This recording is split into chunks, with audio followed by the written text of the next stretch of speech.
Well, hello everyone, and welcome to D&D with Kristi. Kelsey is a little bit nervous because she thinks she was singing over my intro, but I have you guys muted, so you haven't. So I'll turn y'all on now. I will not be silenced. Why do you think I was nervous? I was just going I-di-di-di-di-di-di-di-di-di-di. Not nervous. Well, like, Skygags. I'm being annoying. That's it. I don't know what you think. What you think you know. Whatever. well, yes. Welcome back to our spin-off series from our main campaign, the B Team, where we follow a bunch of noobs on an adventure, retainers for our main party. And we didn't have a wrap up last time because we were starting. Yella, do you want to continue as wrap up person, or do you want to hand the baton over to someone else? I mean, I'm willing to do it, but then you do have to accept I will be doing it in a Kermit voice. Oh, well then I Okay, think we've it's got to hear this. Yeah, now that's a moral obligation we all have now. We have to hear this. Okay, so last time on Frog Force 5! Oh god, it is Frog Force 5! I forgot. I will have to change that in the YouTube. Okay. BT with the tweet. Through a series of fateful events, our gang ended up together at the old haunt. And before long, there was trouble. But the trouble didn't last long, as it was quickly faced by a face full of frog and a lot of magic. Now, our team finally assembles for the great mission. We went up to a place I've forgotten the name of. Phandalin? Heading to Phandalin? Phandalin, yes. We were moving up to Phandalin, but on our way there, our route was blocked by a series of bugbears just bullying some lizard folk. And that's where we ended off. Yes. So just to I'll have to modify the text because I got all kinds of called out for not having the geography right because I was going for time, content, not location accuracy. So I'll modify the text this time. Also, I've been doing homework. Y'all, I've been I watched several hours of videos on doing voice characters that aren't accent based. So I'm gonna try it out. I'm gonna start trying it out on y'all. Thanks for being my practice run. We're guinea pigs. But I like your accents. Oh, I'm not losing the accents, but I can't. Is it gonna be? Yeah. Is it gonna be worse or better than my Kermit? That's the real question. Well, I am using oh damn it, what's it called? Laban and F things to I can talk to you about it afterwards. But anyway, all right. So, this part of the road that you're on is you see a lizard folk. This is what happened last time. A lizard folk pleading with a human male dressed in black leather. Behind the dark figure, two bugbears stand with their morning stars drawn, staring at the lizard folk with menace in their eyes. The human shouts loudly enough for you to hear. Oh. Sorry, I made you guys a thing. There's a thing? I made you a It's a thing. I built this from a kit. I made this whole map for you. All right. The human shouts loudly enough for you to hear. Not acceptable. Friends, show this walking fish my displeasure. The lizard folk starts to argue, saying, I am not a lizard fish. I am a... But the bugbear interrupts with the hafts of their weapon, knocking the wind out of the lizard folk and driving it to its knees. The poor creature catches your sight of your party, looking at all of you with a pleading expression. Hey. You just see Kermit just like take a deep breath. He just goes fakely sparkly, and then he just like, I mean, I guess it's only like 40-foot like long jump kicks this guy in the face. Okay. Wow. What that is mechanically, I'm using a key point for what's it called again? Step of the wind, which doubles my jumping distance, and then I can just jump 50 feet, kick this man in the face. Okay. All right. Everyone, click on your token, please, and let's roll initiative. Damn it, Kermit. He was given the option of violence. He's going. Yay, I'm still rolling bad initiatives. Oh. Wait, what the hell? Oh, wait. Where am I? So, yeah, they rolled well.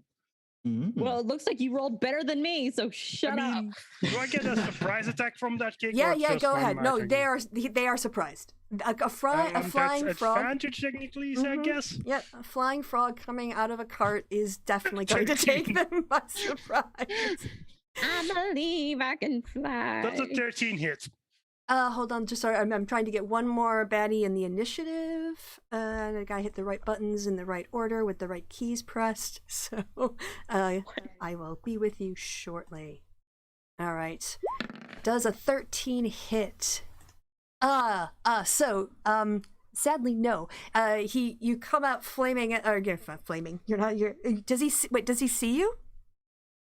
I mean, I'm vaguely in his direction. I assume he would end up seeing me flying towards him. Okay, don't you get bone? Did you roll with advantage? Yeah, you I did. rolled with Okay, advantage, I sorry. got I 13. was looking at a different screen. Okay. So just at the last moment, he manages his reflexes more than an intention, just sort of like looks startled, and you end up missing him. Where would you land then? Like, you want to land just sort of like next to him then? I mean, Or considering it's a on? flying kick, reasonable thing for me tactics-wise would have him here, but just for the fun of it, let's just put him in the middle. Like, he's flying kick. If he misses, he would end up behind him.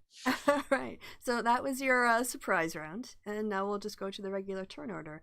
So yeah. So Leo. By the way, I assumed everyone is in the carriage or in the carriage. However, because I didn't want to turn you into drawings, I kept you sort of oddly placed. So if you guys were going to sit somewhere else in the carriage, I kind of have you like 3 on each side. But yes, just FYI. Okay. Soliolo. It's Soliolo, jumps out, comes to about here. And on this guy is gonna Chaos Bolt. Okay. Ah, dang it! They default set these NPCs to never to whisper rolls. Gonna assume 26 hits. Yep, that's gonna hit. So you can go ahead and roll your damage.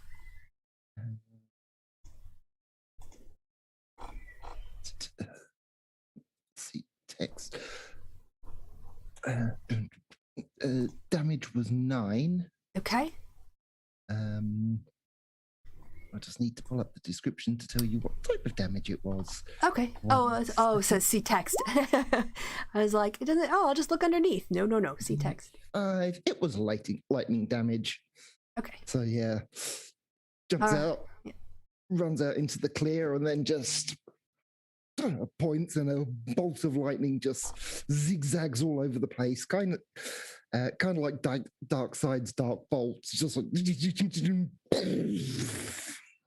Yes. So his name is Rascal. You see his like chest just sort of like do with force as he takes the damage right into the center of his body. All right. What is going on with this stupid sorry, got some tech issues here. Oh, did you 22. 22 on the wild magic table. All right. One second. Yeah, I didn't have that pulled up. Do you know the page number? I'll just go to the index. I'll see if my app says the page number, which no, it doesn't. Wild Magic Surge Table 104 in the PHB. Creatures have disadvantage on saving throws against the next spell you cast in the next minute that involves a saving throw. All right, so this guy's got a disadvantage on spell attacks. Is that correct? Is that what I'm hearing? The one you just saving throws against spell attacks. Yes. Okay. All right. So I'll make a little note on him so we know that is his status. Oh yeah. So Rascal did not expect this. He just came for he thought he was just gonna rough up this lizard folk, but suddenly he's got flying frogs in his face. He's got Sorry, I'm pausing because I'm trying to multitask here. He's got lightning. He just got hit by a massive bolt of lightning. He's not looking bloody, but he is looking surprised. It was 9 damage, right? Yes. Okay, got it. Yeah. So what is he gonna do? He's like not handling this. Oh no, yeah, he is actually. He is going to look at you, Kerman, and also make eye contact with you, Soliolo, and also with the people in the carriage. And he's going to say, look, you don't want to mess with me. You mess with me, you mess with the Zentarum. And you don't want to mess with the Zentarum, because we're a bad bunch. So why don't you just mind your business, move along. Never heard of you. I mess with whoever I like, bitch boy. Oh, sorry, I didn't roll for Jolly. Just realized. Because he's not in combat, but he is there, so I should know when he's. He's going to use his reaction. So Jolly's going to use his reaction to lean out of the cart window and say, "Oh yeah, so Davil approves of this."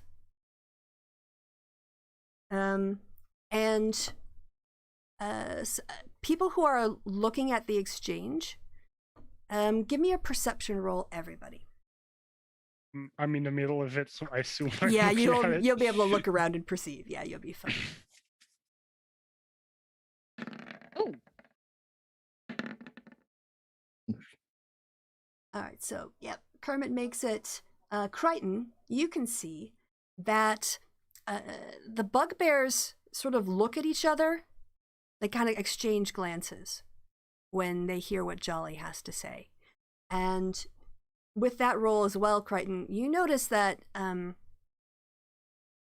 Rascal goes a little paler when he hears Davil's name. Okay. So that's going to be his turn. He's going to try to intimidate you guys into leaving for his turn.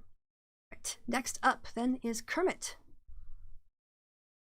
Yay, he is just gonna try and punch the guy in front of him. Guy just missed. No, okay, the one that he just missed. Got it. Mm-hmm. The bugbear. The one he still has an issue with. So he's just gonna try and punch him in the knees. All right, that will hit this time. Okay, I do 5 damage and then bonus action. Gonna try and kick him in the face. 14. Oh, you miss him by a bit. He managed the second one to get out of the way. Slightly too tall. Yes. And that's all I can do. Okay. All right. Can you guys see the nameplates on the bugbears? No. Nope. All right. So I'll just meta this for a second, because in the game, the names of them were supposed to be Jut and Meph, like Mutt and Jeff. So because I added an extra one, I named them Lo, Merle, and Sari, or Lo Mary. It was supposed to be like the Three Stooges, but the first letters of their names are mixed up. So yes, Curly, Mo, and Larry instead. But this is Suri. That I just was really confused. Okay, so Bugbear. Yeah, we've got a nameplate under Jolly. Okay, but not no under the one baddies. else. Okay, it's I weird. think it's just over whoever you can control that you can see the name. Okay, all right. Okay. Oh yeah, possibly, because I can move Jolly. Mm. Okay, hold on, I'm going to save myself from Jolly dead. Yes. He's leaning over in the cart. He's a big guy. Right. So what's he's gonna do? He is gonna smack you a couple times with his. Well, no, he's gonna smack you once with his Morning Star, but if he hits you, he gets to do extra. So, right. So the guy you just tried to come at and smacked once, old Carrie here is gonna use his Morning Star and try to whack you on the head. Oop, I'm gonna take it 21 hits. It in fact does, and it does half of my health. And when a melee weapon deals 1 extra die when the bugbear hits with it, so he gets 1 extra. Main does already says 2d8, so I assume that's it's built in. calculation. Yes. Yeah, because if that was another extra d8, Yeah, Oh boy! I was gonna be worried. I mean, Kermit's already in trouble. Penny would be extra in trouble. Well, I think he's gonna. Well, let's hope his defenses are high because he's basically jumped into a circle of bugbears. But I am going to do a roll for these guys. To see. Actually, yes. Sorry. So I'm going to do a roll for the bandit. Who's all right, and rolls for the bugbears. Oh, there's only 3. Like 4 dice. All right. Okay. So, on their turn, I'm just gonna say, this guy fucks off. He just like starts walking away. He's like, "This is bullshit. I'm not getting paid." And he literally just like he's gonna take his action to disengage, and like just like say to Rascal, "Screw you, man. I'm not dying for this when you're not paying me," and just walks off. Don't you Isn't run that away the from me, one that you got coward! punched? Yeah, Hi, yeah. teddy bear. Yeah, he's Have using a good day. he's using his action to disengage. He wants none of this shit. He's walking off. He's off screen. The other 2 though are closer to the boss, so they made their rolls, and they're gonna come at you and they're both gonna swing their morning stars at you. Since you're the closest person to them, and you jumped in the middle, so you made it super easy. Wait a second, but which one of us the one that already hit me? Oh yeah, fair Kermit- enough. He did hit Kermit's you. fucked. Yep. Okay, so you're right. I'm gonna retcon that, and one of the guys who hadn't hit you already. That makes sense. Yes. Okay. Sorry. All right. So another 2 swings coming at you. 13 hit. 13 misses. Good. Yep. Goes over your head. Oh, and the other guy you kind of get the feeling that they're not so into this. You know, I like. I do have to say, if either of this has hit me, I would have been dead. Yeah, they don't seem too enthusiastic about their jobs, let's just say. All right, that is their turn. Nazira is up next. Oh, cool. Yep, the Zero's going to try as close as they can. Mhm. That right? You can go 30 feet or 6 Yeah, squares. that. Mhm. And then I've got this right, which, yep. Yep. Rascal? Going for Rascal? Yep, he's got disadvantage against spell attacks. Oh, only for me. cantrip. Well, it depends on if it's a save. Oh, no, the Thorned Whip. Yeah, that makes it. That absolutely makes it. Okay, in that case, he's being pulled 10 feet towards me, so... Okay. About here? There. Yep. And you roll for your damage. All right. Yeah, the thorns just dig into his as you wrap the thorns shoot out, and they wind their way around the lower parts of his legs and grow spikes. You can hear him yelp as you're yanking him now across the ground. Did not expect this to happen, Rascal. All right. Anything else with your turn? No, I think that's it. All right. Next up then is Barshram. Yeah, everything's been pretty loud so far, so I guess he's gonna be awake now. Screaming. Yeah, screaming, lightning bolts, the usual. So let's see. Yeah. He'll come on out. Oh, wait. Okay. And he's going to, oops. One more. There we go. Yeah, he's going to take out his hammer and throw it at the pirate guy. All right. Go ahead and make your attack. Oh, the light hammer goes sailing through the air, but maybe because, you were throwing it he probably felt the wind of it as it goes past his nose. So close, if you take my meaning. Yep. All right, then that's it. Okie doke. Next up then is Crichton. All right, so let's see.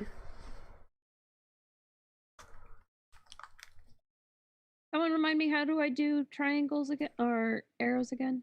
Oh yeah, You. the one that's like a Q on its side. Click Oh. that one. Pick a spot and then just hold your mouse down while you drag it. Wait, what? Yeah. So click the Q button. Yeah.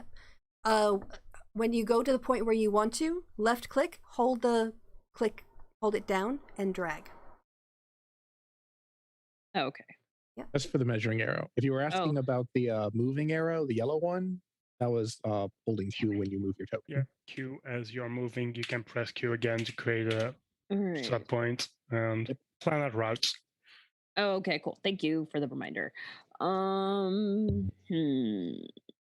have 30 movement, right? Mhm. Okay. I mean, assuming you have no other features and are a human. Well, I'm a halfling. I think you have 25 feet. Yeah, I think they. Wait, no, I'm not a halfling. I'm a half elf. Then it's 30 feet. Okay. I am like, I'm brain dead. Okay, so I'm gonna. All right. So I'm gonna take my movement. Mm-hmm. I'm gonna go here. Yeah, that should be 30 feet. Mhm. Then checking. All right.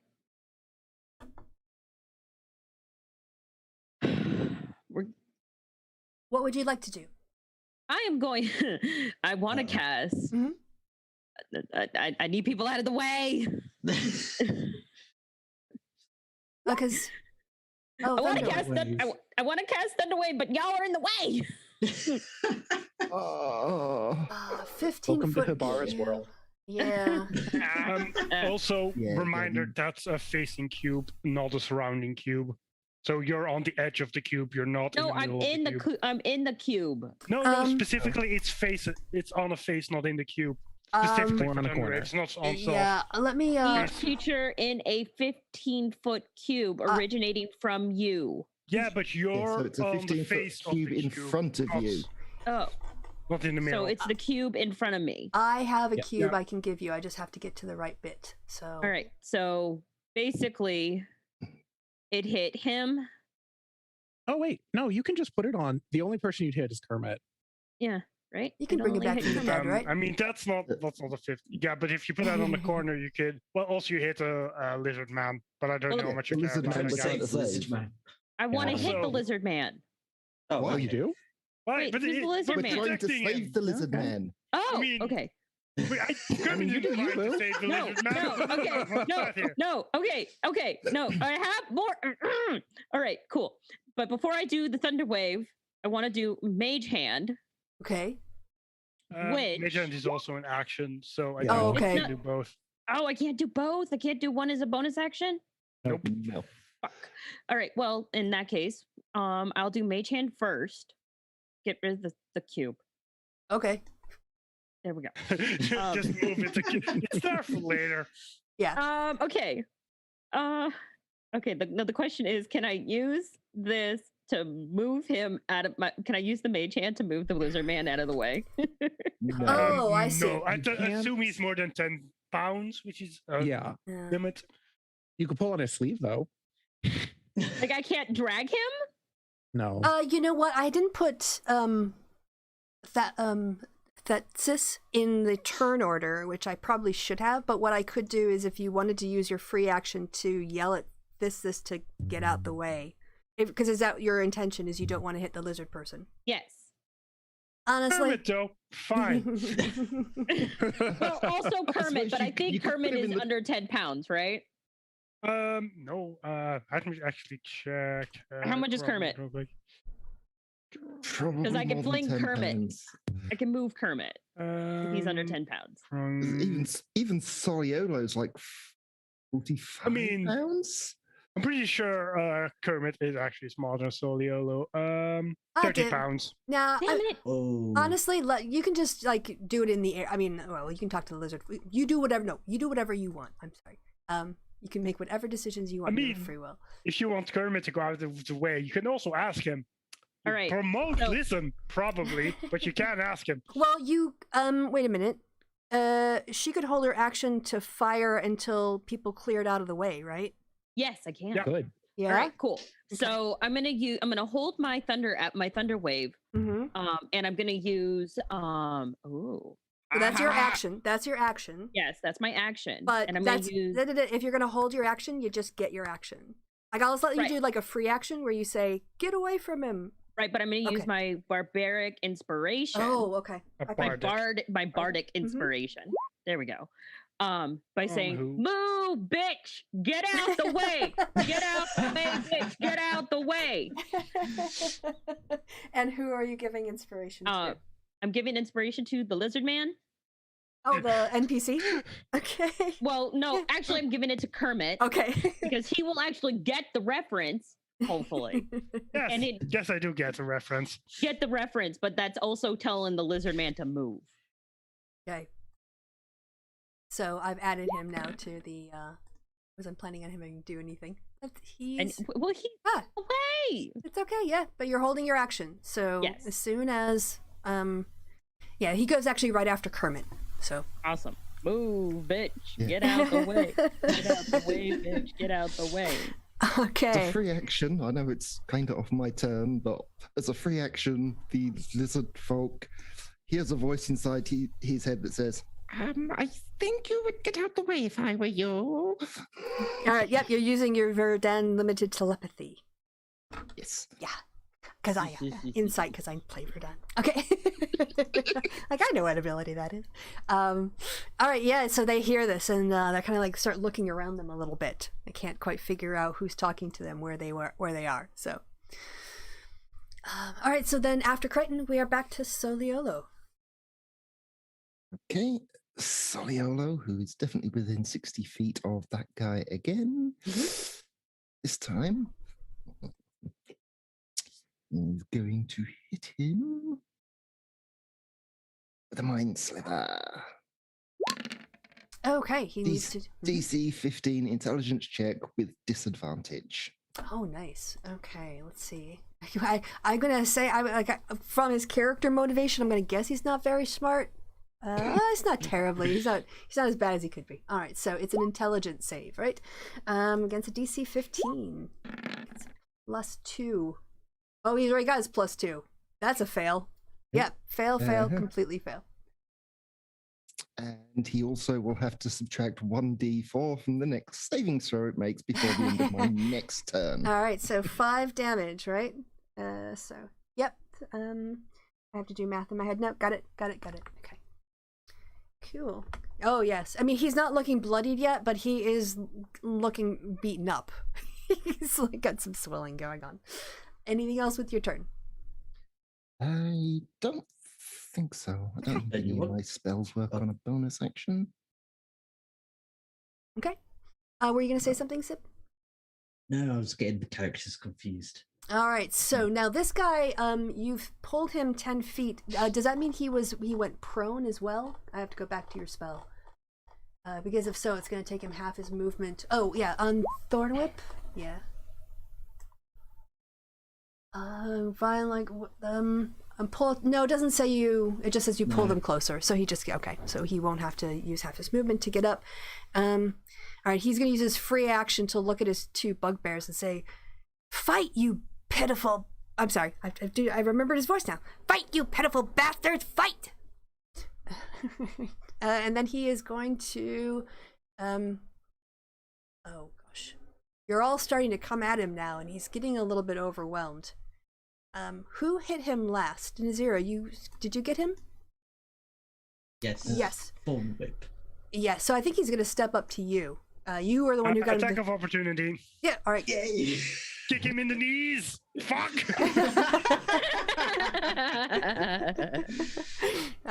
So yes, he's gonna come over to you and try to smack you on the head. Now Kermit hears a voice and he said, like, "Oh God, can't you hit anything?" Shut the fuck up. Kermit is about to hit you, goddammit. Okay, hold on. I think 1 second. I pulled up the... Oh, okay. Never mind. I thought I did something and I didn't. Right. Attack coming as soon as the sheet gets there. Gonna whack you in his head. Head. 19 will hit. Yep. Okay, 9 slashing damage. Like, get out of my business! Get off my train! Alright, that's Rascal's turn. Next up are you, Kermit. He's gonna take Mara's advice. Well, not Mara. What's your character's name again? Crichton. Crichton's advice for once. Maybe never gonna repeat this, but once he's just gonna move over there and hit. Summon 18 hits, and that does 8 damage, and then I'm gonna flurry of blows. Hit him again. Miss. Oh, again. Okay, I'm using the Bardic Inspiration. That's D4 or D6 already? I assume D4? D6. D6 for them, yeah. Because I know that scales with levels. 15? Alright, 15 misses. Wait, let me check. Because I had something in the way. No, that's his AC! You hit! Another 6 damage, so a total of 14 this turn. Alright, that makes the math easier in my head. Thank you. Right. Excellent. Oh, he is looking bloodied now. So, and are you gonna, yes, and anything else with your turn? No, I use my action and bonus action, so... You're going to take done. your movement, like you were told? Just to remind I mean, I'm already out of the cube at this point. Okay, excellent. I'm waiting for the lizard man. Alright, well, it is Thetsis' turn. Thetsis is a hard word to say. It's meant to be. Yes. Thetsis takes their movement and does a dash action. So they're going to run right away. Rascal will... why not? He's going to use his reaction. Take a swing at the lizard folk. Screaming, Thetsis, go back, get back here! Does that hit? Where did you go, lizard folk stats? There you go. Lizard folk. Oh, yes. So, yes, as he starts to take off, you see the bandit slash at him and take some damage down her back as she runs away. But then she just books it. So, okay. Next up, is the bugbears. All right. Wait, no, they're all out of the way. I can do my spell now. Oh, sorry, yes, you have held your action. You're completely correct. Yes. Correct. You go next. That's why I asked you to remind me. Too much in my mind. Oh, you need your square now? I do. All right, let me get it on the other layer. Okay, and you already have control over it, so you should be able to take it, and you should be able to turn it. All right, awesome.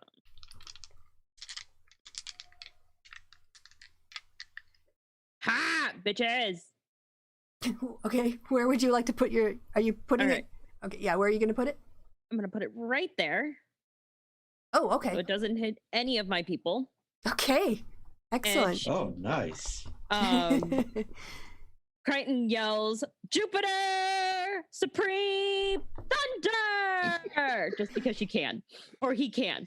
Okay. And he's a dork. What can I say? It just goes ahead and... No, that's not what I wanted. I wanted that. There we go. Yep, so what is the save cell on a Constitution saving throw? All right, here comes the first bugbear. Not brilliant. Yeah, it fails. That one makes it. And, then Rascal. Yeah, because the other guy quit, remember? Yep. Don't forget his minus D4. Oh, yes, and he'll get a minus. Thank you. I'm glad. This is why I need you guys to remember things. I have too much in my brain. All right, he's doing a con save. Coming up, see how he does. Oh, and -4, but he's still gonna, even a -4 wouldn't. Yeah, it wouldn't matter. So the one that, okay, it must be. So they take half it. So I need you to roll 2d8s, and if they make it, they take half, and if they fail, they take the full amount. Also, if they fail, they get pushed back 10 feet. Ah, okay. So 11 damage total. So let me just take these off first. Oh, Rascal is definitely looking bloodied now. Doesn't he only take 5? Oh, right, because he's got, he saved. Correct. Mhm. I'll give him 5 back. But he's still looking bloodied. This bugbear to the, like, nearest to him. Oh, yeah. So he's definitely looking bloodied. And the one on the corner is the one who will take half. And he's actually not getting hit yet. So he, just first time getting smacked in the face. Yes. So Crichton comes out and says those things, and then, just like the air moves as the wave. You can almost see the sound waves making the air shimmer like a mirage on a highway on a hot summer's day. And yes, poof, knocks into all 3 of them. And one in particular really seems to take a lot of the damage. Mm-hmm. All right. Oh, okay. And then, yes, then it was the baddie's turn, because that was your held action. All right. Yep. So I am going to roll again. These guys aren't highly motivated employees. This is what happens when you don't pay people. So let's see. Oh God. Okay. Getting wrecked. All right. All right. He's just lost another member of staff. The guy who didn't take as much was, the guy who didn't take as much is still standing and seems to be loyal, but the one by you, Kermit, like, just throws down his weapon and says, I'm out of here too. This is bullshit. I'm out of here. And he... You dare, you coward! And he is also... The fight is not done yet! You can hear Merle in the background going, strike, strike, strike, strike, strike, strike. Oh, Rascal's got a workers' revolt. I'm not making this up. This is canon. This is in the book. Okay. Just the rolls, how they're going. Next up is Nazira.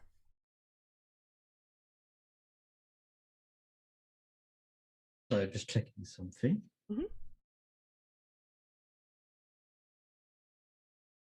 So we have a dropped Morningstar, do we? Yes.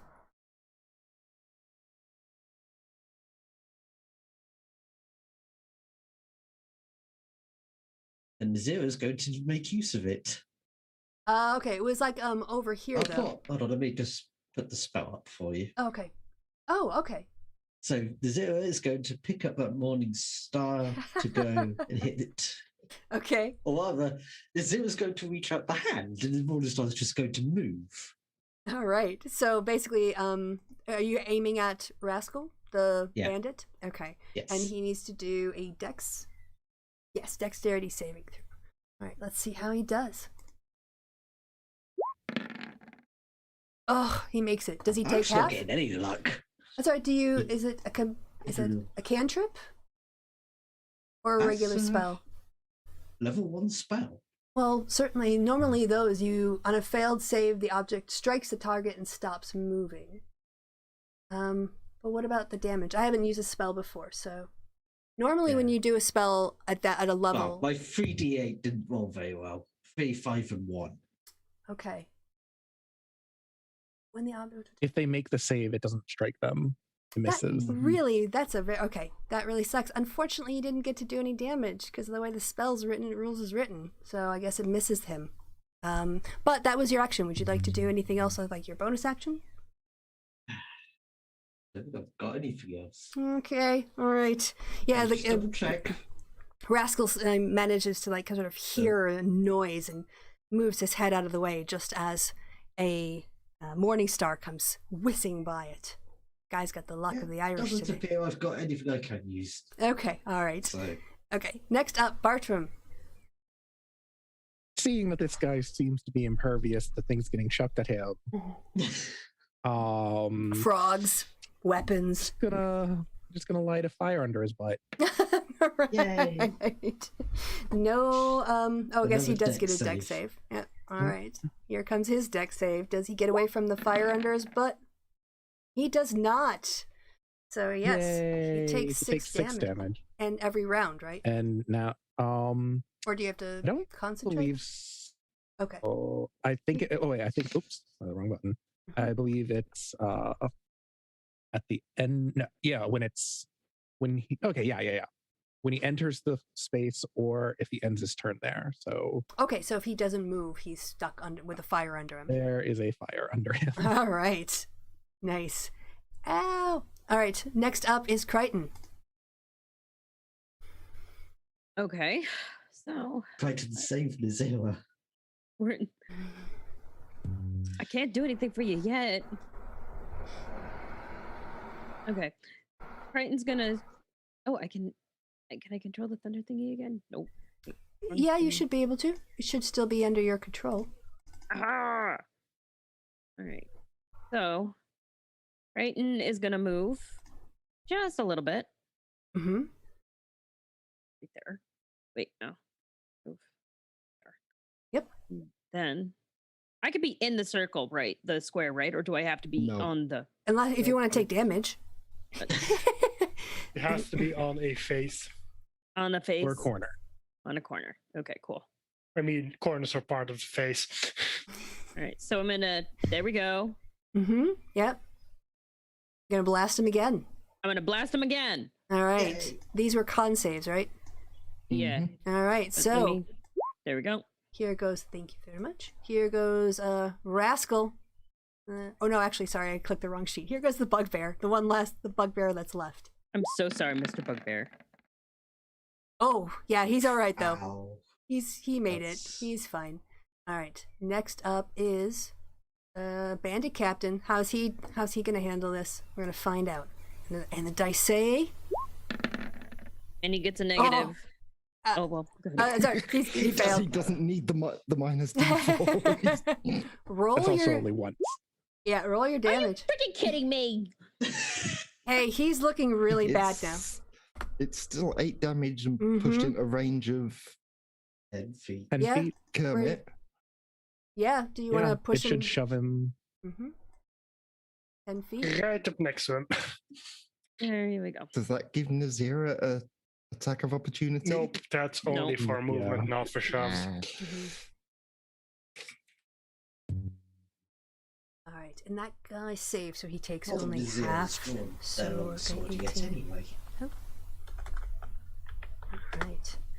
Sorry, Soliolo. Was there anything else? Anyone else have anything else that I forgot because I had to look away, but I don't think so. So you're all set. You've done plenty this round. You were perfect. So, all right. Then Soliolo. It's gonna just hit with another Mind Slither. All right. You guys are working me and my save buttons tonight.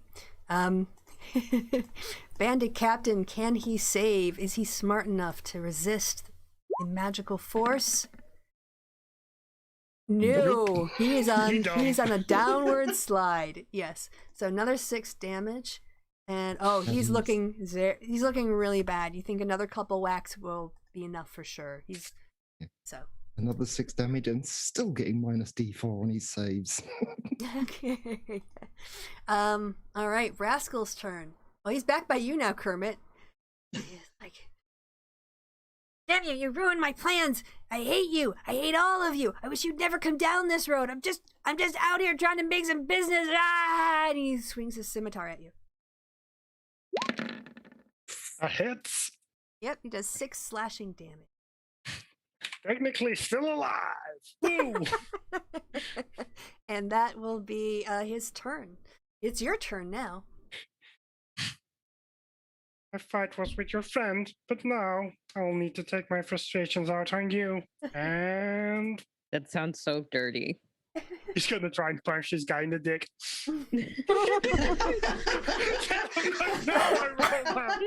All right, that's a hit. Go ahead and see if you have a lethal dick.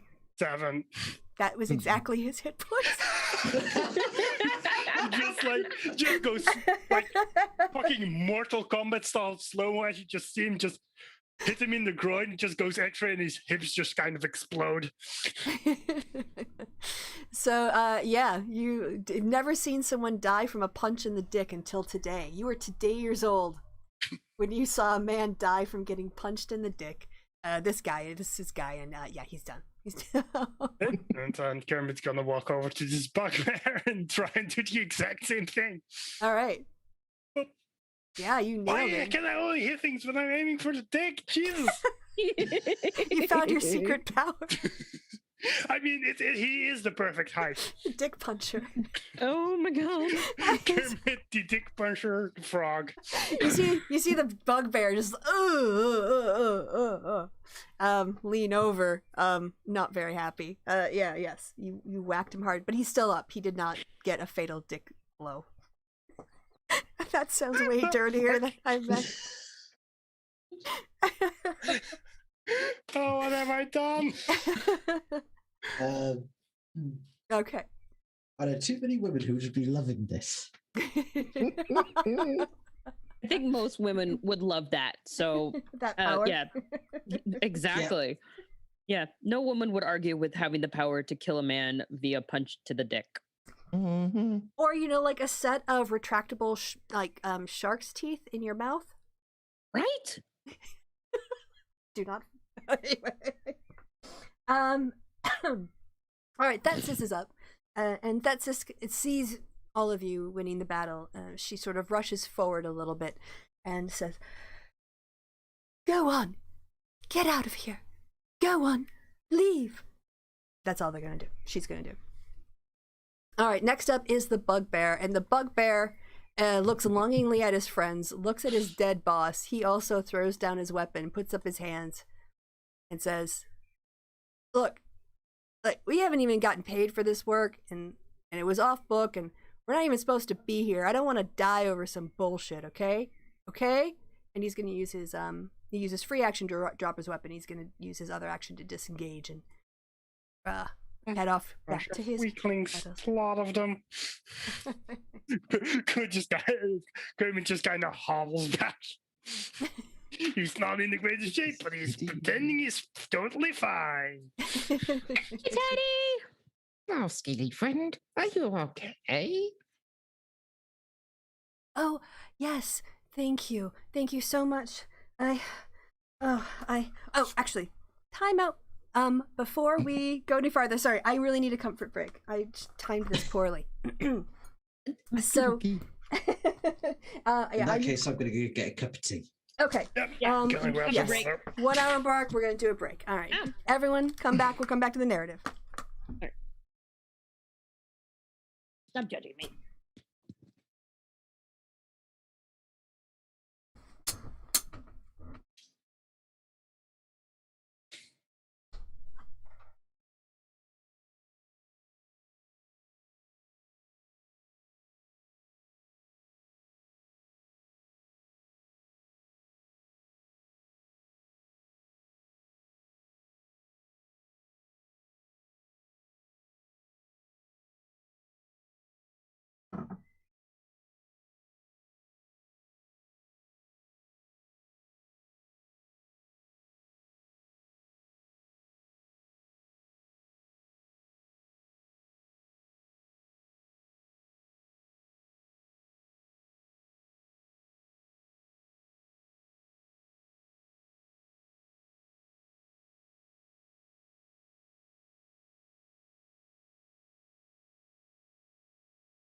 kinds of noises going on. Mm. So what's the head count? I hear Ohana. Who else is back? Yeah. I mean, I'm here. I never left. Okay, so Kelsey and Sibby. Okay, cool. Oh, by the way, while they're gone, I'll say as the battle ended, Jolly kind of wandered over now too, because he's nodding. He looks pretty happy. So, what is going on in what the heck happened in the chat? Which chat? Oh, under YOLO. probably just fuck. Ernest Gygax. Oh, okay. I don't know what that means, but okay. All right, are we all back then? Sibby, are you back too? Just waiting for Sibby. While we're waiting for Sibby. Yeah. Yes, Ernest Gygax is one of the sons of Gary Gygax, who's tried to restart TSR, the company that originally published Dungeons and Dragons. Only he went on a transphobic, racist rant. And that's why on Twitter. And that's why he's not going to have a successful business. Yeah. It's not exactly a Christian crowd that goes in for D&D. Mm-hmm. I don't know who he thinks his base is. Idiot. Bigoted idiot. Yeah, screw that guy. Okay. Sibby, are you back? All right. Is everyone? Yeah. Well, we can just wait a little bit. I can do some plot related stuff. But yeah, Jolly walks over and sort of gives everyone a little pat on the shoulder if you're okay with that. Otherwise, he gives you a thumbs up. It's that was a good battle. It was a good fight. What was up with the people who... I'm going to change Jolly's voice, but it's just going to be me mostly for tonight. I didn't really think about it. It's going to be a commitment. I'm going to need to practice it. He seems kind of... Yeah, it was good. Thumbs up. I liked the lightning. Lightning was good. And Kermit, you don't always land your punches, but you've got spirit. I like that. It's not always about success. It's about the effort. It's about I don't need your pity. No, I just continued the wrong match. All right, Sib, are you back yet? They're muted. Kermit's gonna touch. Maybe they've gone to China for the tea. What is Kermit gonna touch? Jolly at some point. Don't punch me in the dick. I mean, Kermit already passed Punch Jolly in the last session.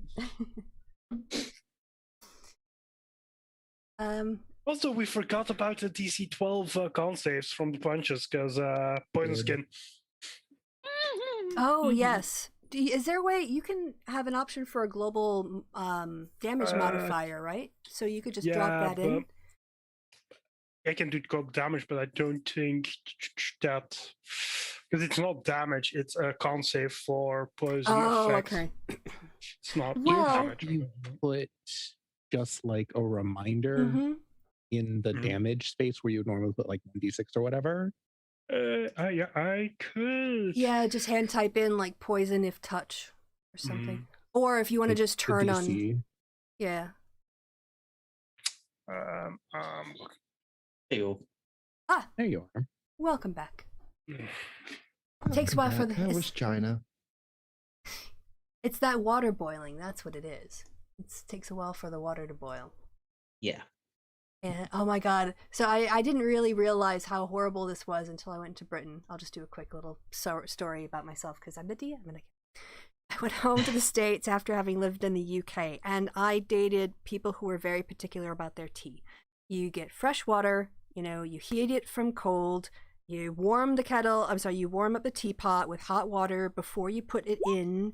You let all this kind of stuff, right? So I got all of the routine down. I got the ritual. And I internalized it. It became my life. I make a pretty good cup of tea. went home, and my mom said, "Oh, would you like a cup of tea?" I went, "Yeah, that would be really nice, thanks." So she goes and takes a tea bag, throws it in a mug, goes over to the faucet, fills it up, and sticks it in the microwave. And then she turned around and she saw the look on my face. It was just horror. Absolute horror. Microwaves, heat water, it's what they do. It works. So I'm sure it does. I have to add to that, Kristi. Yes. So my friend, she drinks tea, and I laugh at her because I drink coffee, so I have no problems whenever I travel throughout the United States. Mm. She went to Florida, and they went to the Waffle House, and she asked for tea, and she's like, the waitress is like, "Yeah, we have sweet tea." She's like, "No, I just want black tea." Mm-hmm. "Honey, we don't have that here." My friend was like, "I couldn't get tea the whole entire time I was in Florida." She's like, "I couldn't get black tea, I couldn't get green tea." And I'm like, "Yeah, that's why I drink coffee." Because you can't screw up coffee. Everybody serves coffee, but not everywhere. You can't screw up coffee. I've known plenty of flavors where the coffee was fucking terrible. Yeah. There's you could screw up coffee, but you could still get coffee. There's certain parts of the United States where they don't serve Tea. Yeah. Like the South, apparently. But yeah, a tea bag in a microwave, that's gonna cook the I know. tea leaves. I That's know. gonna fuck the tea leaves. I know. Oh. Why do you think I had? Yeah, that's why I had that look on my face. And she's like, "Oh, you're really not from America anymore, are you?" I'm like, "No." Okay. Just So, heat the water, then put the tea bag in. It's fine. Yeah, And you That's what I can was skip gonna say. heating the mug. Don't worry about that. You guys don't want to know how I make kombucha then. All right. I So boil the water and then I put the tea bags in, and I'm still boiling the water. okay, so back to the game. Sorry, I took us out of it, but I guess it's now my job to bring us back in. So Jolly had kind of gone around and given everyone, Sib, this is what you'd missed. Just like a thumbs up, good ratings, good evaluation. And also, yes, Soliolo had approached Setsis, who comes over and says, "Yes, thank you so much. You saved my life, and even though this business deal has been ruined, at least I have my health and my safety. Thank you so much." You're welcome. So, what are you? Oh, I've seen one of your kind before. I'm a lizard folk. I live up the road a little bit, in some swamps near the mayor of Deadmen, and yes, I'm only travel this far because of a business arrangement that I had with this rascal here. So we have access to, we grow sort of nutrient rich algae. It's very important for some magical ingredients that the humans like to have, and so this rascal over here made a business arrangement, and at first everything was fine. We got a good price. He would give us 50 gold for what we provided, and then eventually he said he had cash flow problems, so he would take our product, but he wouldn't pay, and then said he was paying too much, and he would only pay half, and at this point, after saying, "Oh, a slow market, but taking my product anyway," he was just going to straight up rob me. And had you not come along, I don't think I'd have lived to come back to my people. Cash flow problems worst least of his problems. He now has a blood flow problem. Problem? It don't flow no more. What is she wearing? Is she wearing anything interesting? The lizard folk person? Or is she just wearing normal clothes? Yeah. Yeah, she just seems to be like a commoner. She's not a fighter or anything. Just someone out doing, just meeting somebody for business. She's not wearing a business suit. Just normal clothes. The hippie lizard folk. Jolly kind of hears this conversation. He says, "Oh, so what kind of a business arrangement did you two have?" And Thessa says, "Yes, well, you see, we grow and we harvest a nutrient-rich algae. It's a key ingredient in some sort of potions. Anyone here do magic?" I think half the I party do. does. Okay, well, Yeah. so anyone, you can either do a nature check to see if you know what she's talking about, a survival check, or an arcana check. Oh, let me see, two. Oh, but Oh, come I don't on. know. Anyone in the party have an herbalist or alchemist background? Nope. Okay. All right. Apparently, we all roll for shit. Well, except for I was supposed to too. Well, Bartram did all right. Yeah, so Bartram, you know that 50 gold pieces is a pretty good price for this particular component, because in Waterdeep, that same unit that she's describing would go for 100.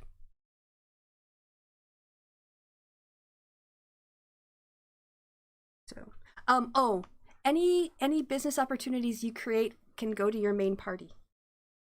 If the B team wants to hand it off to the main party, by the way. Hint.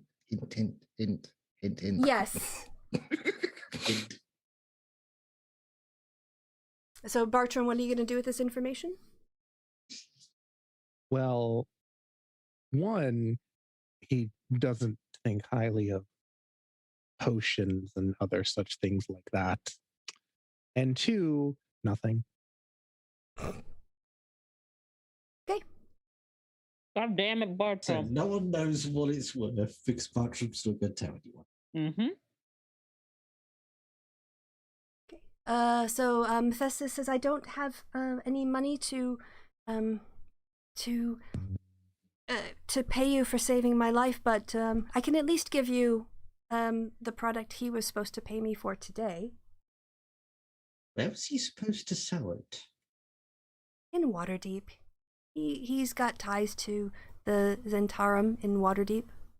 And Jolly says, I don't think he was working for the Zentarum. I think he was doing a side project, and I think he was just using the group's name to intimidate you, but he won't be doing that anymore. But maybe we can take it up in a more legitimate fashion, since we have connections. Well, it would certainly help, because this is a very big source of revenue for my community. And so if you could, if you could put me to somebody, a connection in Waterdeep who could give us the same price, we'd be happy to find someone else. Do you know people in Waterdeep? Not personally, but Say less. I feel like Jolly would know, or would assume, having lived with Ibarra for how long is it now? Like a week or so at this point? Yeah, a couple weeks, I think he's been. Yeah. Mm-hmm. Magical goo? Magical plant goo? Yeah. Plus, Elvar's just had an alchemy lab built. Yeah, I mean, I was kind of hoping somebody else. I don't want to have to role play. That's why I kind of so. I feel like Jolly would know that he has at least two people at home that'd be like, bring this magical plant goo. Yeah. Yes. Hold on a second. I'm gonna check to see how much. Yeah. Oh, all right. Soliolo's clueless, so I can't do much. Yes. I mean, Kermit doesn't care, so if Glue was here, he'd be jumping on that, but Kermit's like, Yeah. So Jolly's. nor did he miss bunches. I'm Jolly. trying to keep it in what Nez doesn't know. So All right. So I think Jolly's gonna have a low gliding voice. I think that's gonna be because he's kind of wants to be like Davil when he grows up, but not with a slight southern twinge. So he says, "Yes. Well, look here. Your name is." He says, "That's sis. I'm Jolly. I don't feel right about you getting paid, or you giving us your product. I only have 15 gold, but I'm residing at a tavern in Waterdeep. It's called Ye Old Haunt. Stands out because they have a ghost or a bartender, and Thets's eyes gets very big at this. He's like city folk. I'm gonna be coming back this way and oh, he's getting southern. I don't want him to be southern because that's devil and I don't want them to sound the same. So what I'll do is we'll take this because you've offered it and we want to be gracious, but please take this 15 gold as a down payment on this, and we will come to an arrangement where we get you people who can pay you for the work you do, and we'll set something up and make sure that there's no gap in your income.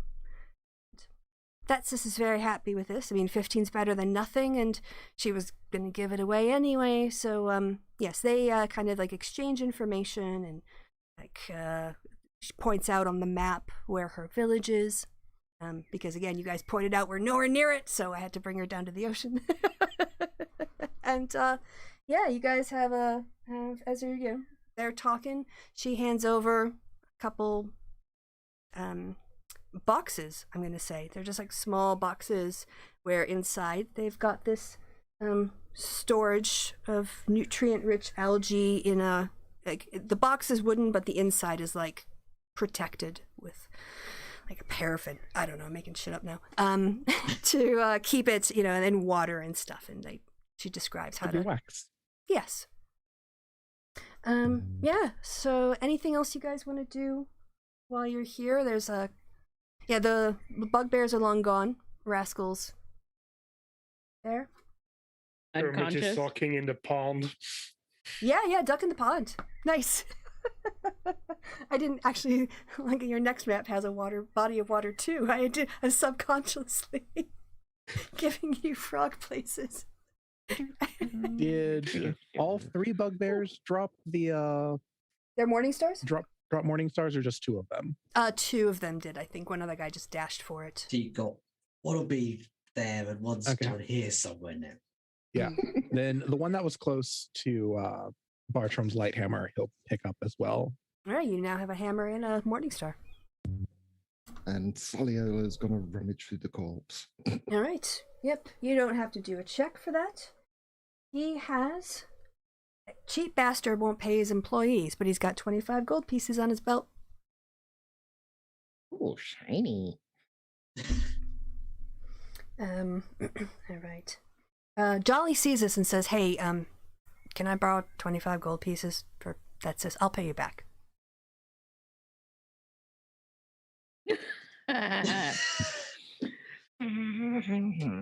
I suppose so. There you go. Right, he says, "Here, I'll shake on it," and he offers you one of his very big half-orc hands to make an agreement.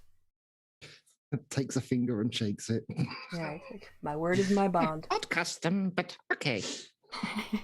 Yeah, so he'll give the other 25 to Thetsis as well, who's now very happy and built up a lot of trust with Thetsis. So, and Jolly thanks you again. Alrighty, dighty. So, yeah, after that, you guys can have a little rest if you want, and when you're ready.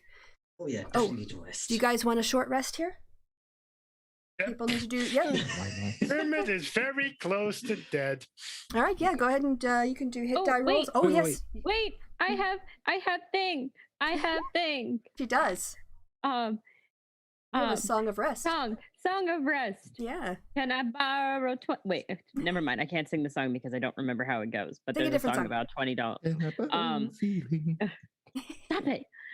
This land is your land. This land is my land. From California to the New York Island, from the Cold Spring water. Wait, no. Okay. So she sings like that. What does your ability do? No Yeah. one was supposed to slap me. No one slapped me. Oh, the DM slaps you. Yeah, thanks, DM. Anyway, so you all now get an extra anybody within hearing of my song regain you now get So 1d8? 1d6. 1d6 that you can roll that doesn't count against your hit dice. Exactly. I think if you Ooh. use a hit dice, you can get 1 extra d6. Yes. need Doesn't it. make much difference. Like one, just one puts me right back up at max. I mean, for me, it's that 6 fucking matters. It doubled my fucking healing. Yeah, I see that. He needs Kermit needs it. I'm fine, but Kermit Yeah. needed it. Very good. This land is your land. This land is Alright, mine. is everybody then? You got your short rest out of the way? Your God. Yep. All right. So Actually, How the hell? Now that's gonna bother me. Google it. Yeah, that's what's happening here.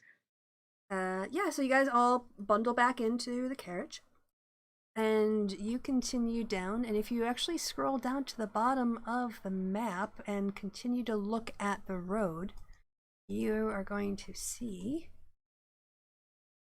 there is a man. All right. Actually, I have to read this. There's text for this.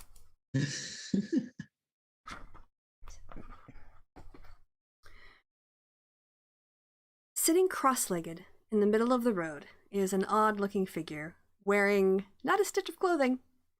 In one hand, he fiddles with a copper medallion etched with an image of a thin, tangled pair of antlers. He might be a beardless dwarf, or a short and pale half-orc, or a human with a gland condition. I don't know if I feel good about that one. Either way, he doesn't look up as he speaks in a voice that sounds like a goat choking on sawdust. Fortune has a strange and wonderful and terrible things in store for you. So I am here as Fortune's lackey, fair or foul, weal or woe, chant or howl, friend or foe. Get off the road, old man. Is this guy in the middle of the road or is he on the side of the road? He's in the middle of the road. No, he is in the Okay. middle of the road set, cross-legged, naked. Don't make me punch you. In the dick. I don't like beating up on old people. It's not a fair fight. But I will goddamn slap you if I need to. Oh, those of you who have anyone got a religion background? I have proficiency in religion, but I don't know I do. exactly. No, I don't. I have. I think I picked something else this time. All right. Well, anyone else? I guess it says, or anyone who succeeds. Yes. Anyway, anyone who wants to know can give me a religion check. I Proficiency guess. did not fucking matter. Why not try it? Let's see what happens. 14. Okay. Right. Bartram, you are on fire with your knowledge tonight. All right. So, Bertram, you actually recognize the copper medallion. It is a holy symbol of Bishaba. You know her as the Lady of Misfortune, and Bishaba is one of Timor's twin sisters and archenemy.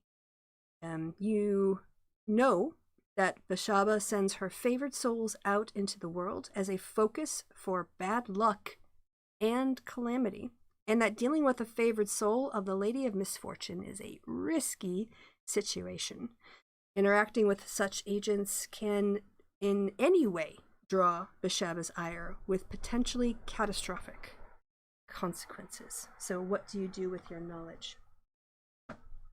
I'm assuming the wagon is stopped in front of the Yes, dude, right? yeah. So Parker stopped the wagon because he doesn't want to run over a naked person, but he doesn't know what to do.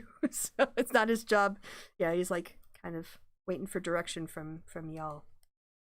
How is the guy holding? Is the guy just sitting there like flipping this coin in the air, just repeatedly as he says these cryptic things?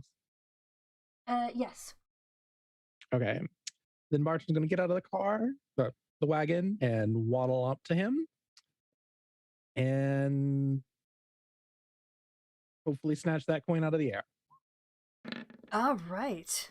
Yeah, I can get him a dex save here. See if he can beat that, which I doubt. And you love me. Oh, whoa, wow. Rolled a 20, but it wasn't enough. I shouldn't even done the roll. I probably couldn't have. Yeah. So okay. Yeah. No, you get it. You take it. From him. Yes. And so yeah, he looks at you and says, "If you answer my riddle, luck may befall you, or misfortune may hold her hand." Man, I wish Mara was here. She would have called him a sphinx. Would have been like, "What are you, the sphinx? We don't got time for this shit." Bartram waddles to the side of the road and says, and then he tosses the coin away from the dude, points at it and says, "Answer there," and then walks back into the cart. Parker kind of watches as you get back in, climb back up, looks in. Yes, he still sits there. Can it just gonna go out of the car? I mean, if he isn't listening, just have to knock some sense, and just walks up to him and just slaps him in the face. All right, yeah, he's go ahead and actually roll your damage because he's naked. It's not like he's gonna have any armor. I mean, it's a slap, so I mean, I yeah, assume like he's you can do not like going for unarmed damage. strike, kind of like yeah. Yeah, but my unarmed strikes do a lot of damage, so I'm just gonna roll a d4. 1. All right, so you're kind of like Also, DC 12 con save goes skin to skin. all right to see if he's poisoned. Mm-hmm.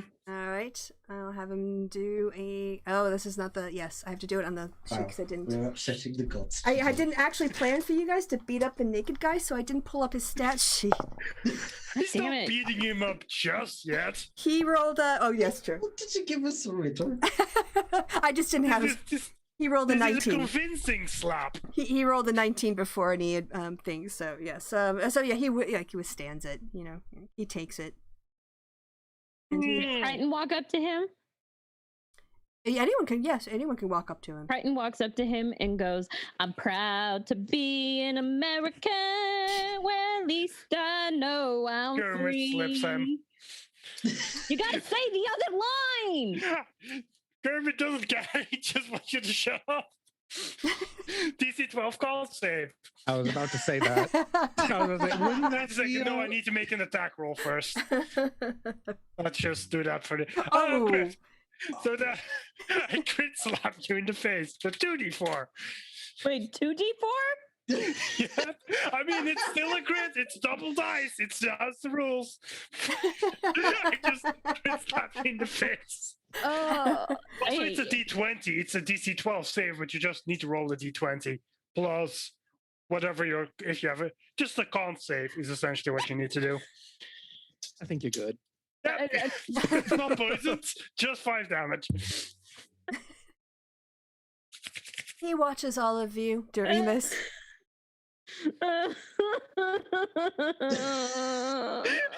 Oh, say, can you see? Do you want me to slap you again? He sits down next to the naked guy. Oh no! And he's like, he looks at him and goes, "Play me a song, you're the piano man." Fair or foul, weal or woe.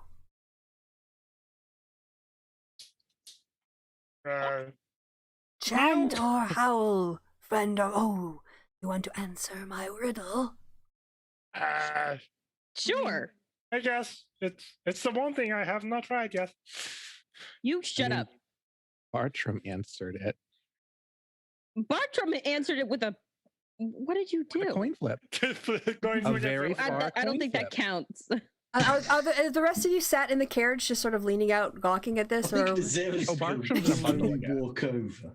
Oh god, wait, how many? So I only lost 5. God damn it! Why are we beating each other up? Hey man.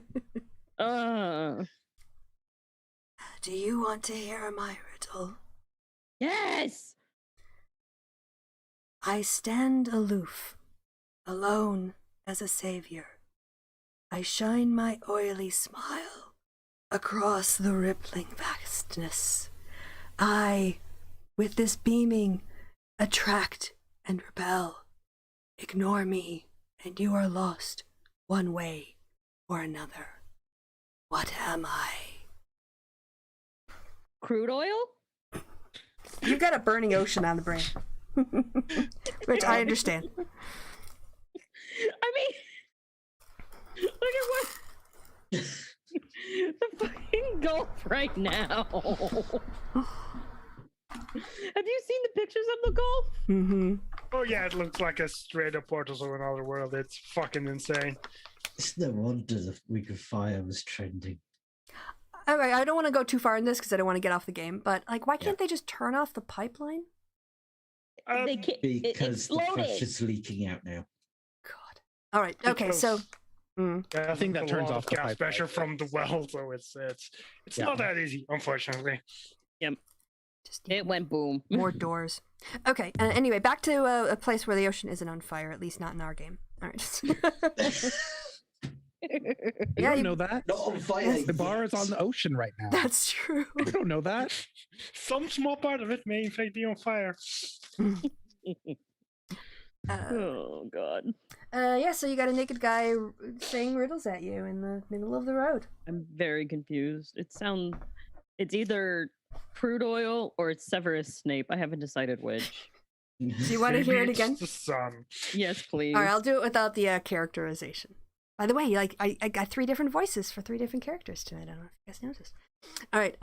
I stand aloof, alone as a savior. I shine my oily smile across the rippling vastness. I, with this beaming, attract and repel. Ignore me, and you are lost one way or another. What am I? Oh, you're a compass. No. But thank you for trying to answer my riddle. You're totally a compass. No, Oh, how are the lighthouse. how are the compasses oily? Well, where's Soliolo? Soliolo's Not in, paying attention. yeah, In the carriage? Soliolo's Or- in the carriage. Okay, so... Okay.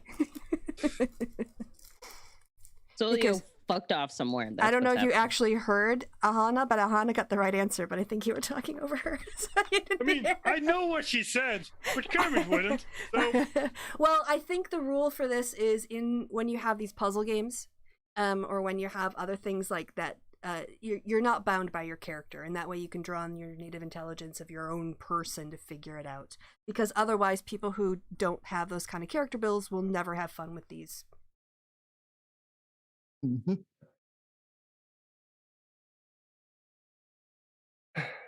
Alana, help me out. I'm dumb. The lighthouse. Oh. I am really dumb. No, I read it a couple times. I didn't know what it was either. I had the book. the thing about riddles, especially like the word riddles, they tend to be a lot about having heard the riddle before. Hmm. All right. So he reaches out. He doesn't touch you, but he just sort of like hovers his hand over you. And he says, "You will be protected from the misfortune of our great lady." And you So- finally got that move. Kelsey, you get a D10. You can use once before your next long rest. You can add that roll to the of the die to an ability check, an attack roll, or a saving throw. Awesome. Right. Kermit. Wait, what kind of, hold on, what do you roll I can add that to? Oh, it's a D10. Just an To extra what? D10 on anything. Oh, sorry, on an ability check, an attack roll, or a saving throw until your next long rest. Okay. It's basically like a D10 bardic inspiration. Mm-hmm. Mhm. Ah. All right. But then he kind of like takes his hand and points at you, Kermit, and also at the carriage, because Bartram walked off, right? He's in a ball in the courage. Yes, he says, "But you, who disrespected Our Lady, you will know the misfortune of Bashaba. I And disrespect you again, you old man. Slaps him. and then he gets up. Avert your eyes, anyone who doesn't want to see. And walks over to where you knocked his coin. Picks it up and starts to walk in the woods. You should have hit freaking Kermit in the face with his dick. He would have punched back, okay? That would be a risky move. Yeah, but it He's would have not been going to funny. look at what the coin landed as. No, he just picks it up. All right, you, Kermit, and Bertram, you feel almost like a wave of nausea come over you. Suddenly you're not feeling right. And you sort of sit with it, you realize that you have the curse of Bashaba. Alright. So while under the curse, a character has disadvantage on saving throws. You also know that the curse can be ended with a remove curse or similar magic. Or you also know you can pass this curse on to another person and that thereby avoid having to go and get a remove curse. So to pass the curse on, you have to choose as your victim a living humanoid within 5 feet once per day, making a charisma check contested against their charisma. And if you win, the curse transfers to the new target. If unsuccessful, the victim takes takes some psychic damage. And a target who resists is... Oh, and then if you resist the transfer, you can't do it because they're like immune to it for a year. Yeah, so you now are currently cursed. You have the curse of Bashaba. You have disadvantages on saving throws until you get a remove curse spell, or you give it to somebody else. You have to touch the person? Mm-hmm. Okay. Is this subtle or is this like incredibly obvious that you're doing it? I think you could. It's a matter of contact.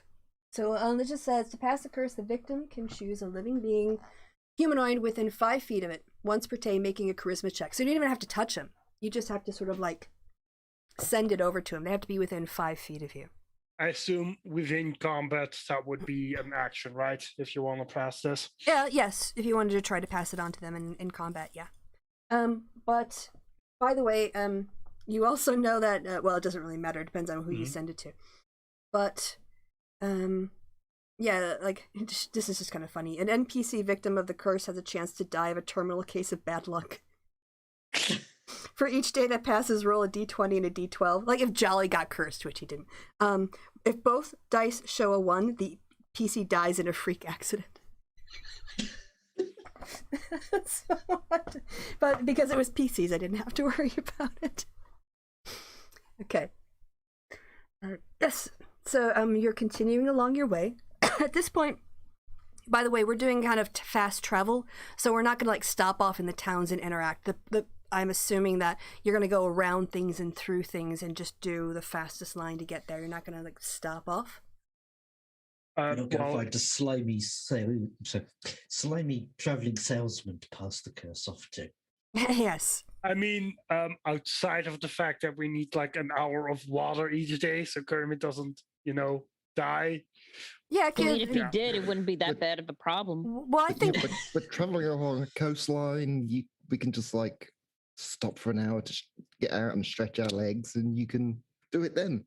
I also think that Jarvis, having watched you sleep in your tub, would have had Parker pack extra water and a sponge for you. I mean, it's supposed to be submerged, so more be like a barrel. Ah, all right. Well, how big are you again? How big are you? I'm 3 feet tall. Make a barrel. 3 feet tall? I think probably instead of... You guys aren't carrying a lot of luggage, right? Not particularly, no. No, I think because, Jarvis is so nurturing and caring and anticipating people's needs. You guys have a really good major domo. If you ever meet a major domo who's an asshole, you'll be like, I want Jarvis back. But yeah, I think they would have probably made arrangements with the Bob to put on a barrel on the back of the carriage because you're going into the mountains. You don't know when you're going to have access to water. So I think you can count on that. I think we could just retcon that as something that practically would have been done to help. Make sure you don't dry out. Yay! Right, so yeah, so this now you're heading, it's not quite dark enough yet. And so can I have one person do me a roll 20? I roll a d20.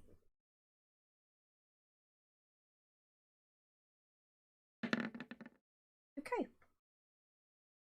Yeah, so one of the points when your carriage gets a little bit closer to the sea, as you're driving along, riding along, and watching this scenery go by, it's kind of getting to be the close of day. You know, it's fall, so it gets dark a little bit early, but you swear you can see something in the sky. And as you watch, you see a green, I think it's probably a young green dragon that seems to be like flying along the Sword Coast. And Jolly looks over and he says, "Oh, that's interesting. Is sometimes I hear the bosses back in Waterdeep talk. I think they talked about a green dragon hunting in these parts and hassling other dragons or something. I'll have to tell them about that when we get back. Hint, hint." All right. Yeah, so then y'all are come along.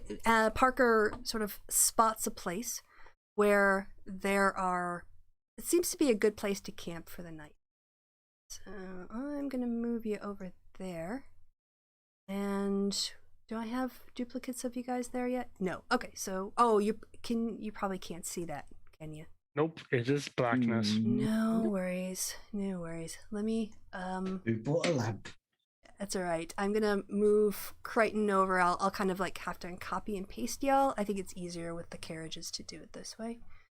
So copy, switch pages, paste, and damn it, dynamic. Oh, you know what? I don't even care. I don't even care about dynamic lighting. It's just the default setting. Okay, I'm just gonna turn it off. Hold on a second, because there's nothing, like, it's not dark. So boom, there you go. There's the second location I built for you. Except the carriage didn't move for some reason, but that's all right. Yeah, so you basically Parker sort of points out this part where there seemed to be a place where people camp overnight. There are these sort of like leftover fire pits or other things like that. Yeah. He recommends that this would be a good place to camp for the evening. So, are you guys all cool with that? I take it the answer is yes, but I feel like I should ask. Okay. All right. Yes. So if you want to head around, yeah. Is there any? Yeah. Like Parker asks, who can build a fire? Archum lights the fire. Nice. All right. Well, On fire. There we go. So he Parker goes in the back area, and Jolly also, like, you know, Madame Cookery has some nibbles and things for you to have. You know, save the rations, I guess, for the part of the trip, but at least on your first night you can eat well, she thought. So yeah, it brings the things that there's so much food. Like there's plenty of food for all of you, and she's done very nice sort of like finger foody kind of things, nothing that would require a lot of serious preparation. And some cheese is in there. It's this really amazing bread. It's got a really unique taste to it and a really unique sort of flavor. And it's super, super delicious. And there seems to be like EE covered on or carved into it. I don't know, maybe it's the people who bake it. I don't quite know, but it's delicious. You guys love it. And as you're kind of in the middle of your meal, you can hear two voices approaching you. And so you look up on the road, not sort of coming. So the way I assumed was, or the way I pictured is you came from this direction. Mm-hmm. come around. And you can't really go through this pond area or whatever, so... I mean, Kermit sure can. Yeah, it's out of the carriage, you can. Yes, and you come across... you see a half-elf, and what looks like a human, who are walking hand in hand. It's a half-elf... Oh, I lost the thing on the page now. Half-elf commoner lady, and they're boring straight people. Okay. Yes. And they stop by and say, hello, your fire looks so warm. Is there any possibility we could sit with you for a few minutes and warm ourselves? I'm Beatrice, and this... She just gets a big smile on her face. She's like, this is my fiance. This is Grovit, and we're off to Waterdeep to get married. She looks very happy. Are your hands stuck together? Oh, no, we just like holding hands. We've got some... In the city where we're from, we can't really show our affections for each other, and so we just sort of hold hands every time we get a chance to, don't we, honey? He looks at her and goes, mm-hmm. Very strange. So, could we join you? I suppose so. Friends? Yes, friends. Hi, yes. I'm Beatrice and Grovit, and your names are? I'm Saliolo. Saliolo, what an exotic name. Bertram just continues to eat bread. Kermit just out of nowhere leaps out of the pond. It's like, oh, hey, I'm Kermit. Oh, hi, Kermit. Just puts his hand out. She shakes your hand, and so does Grovit, but then they kind of... DC 12 con save for poison, and what was the mechanic for passing the curse on again? Charisma fight. Yeah, a charisma fight. I again did not expect you guys to attack the human commoners. So He's not attacking them. He's being nice and passing on a curse he doesn't want to deal with. Hold on a second. I mean, it's their fault for touching a frog person. Right. I think they probably haven't met many frog people. That's why you don't touch weird frog people. You don't know if they're poisonous. Don't touch frogs, children. All right. That's the lesson. Unless you research them and want to have a good time. All right. Okay.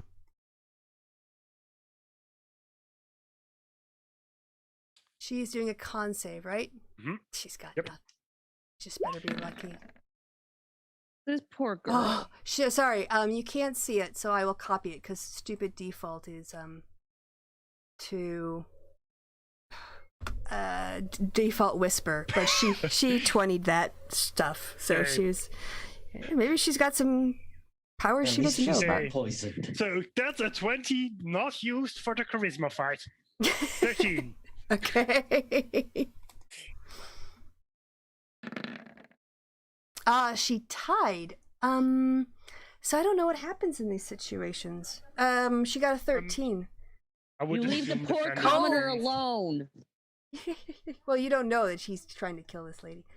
Sorry, what was that again? I assume defendant wins as generally how these Yeah, things I go. think you're right. Yeah, Mhm. yeah. So, no, now you're stuck. You can't give it to somebody for, I think, 24 hours. Fuck. I thought it was There's just that. that person can't get it. Right, but I For think it's 24 once. hours. It says once. Once per day. So to pass the Okay. curse, you can try it within 5 feet once per day.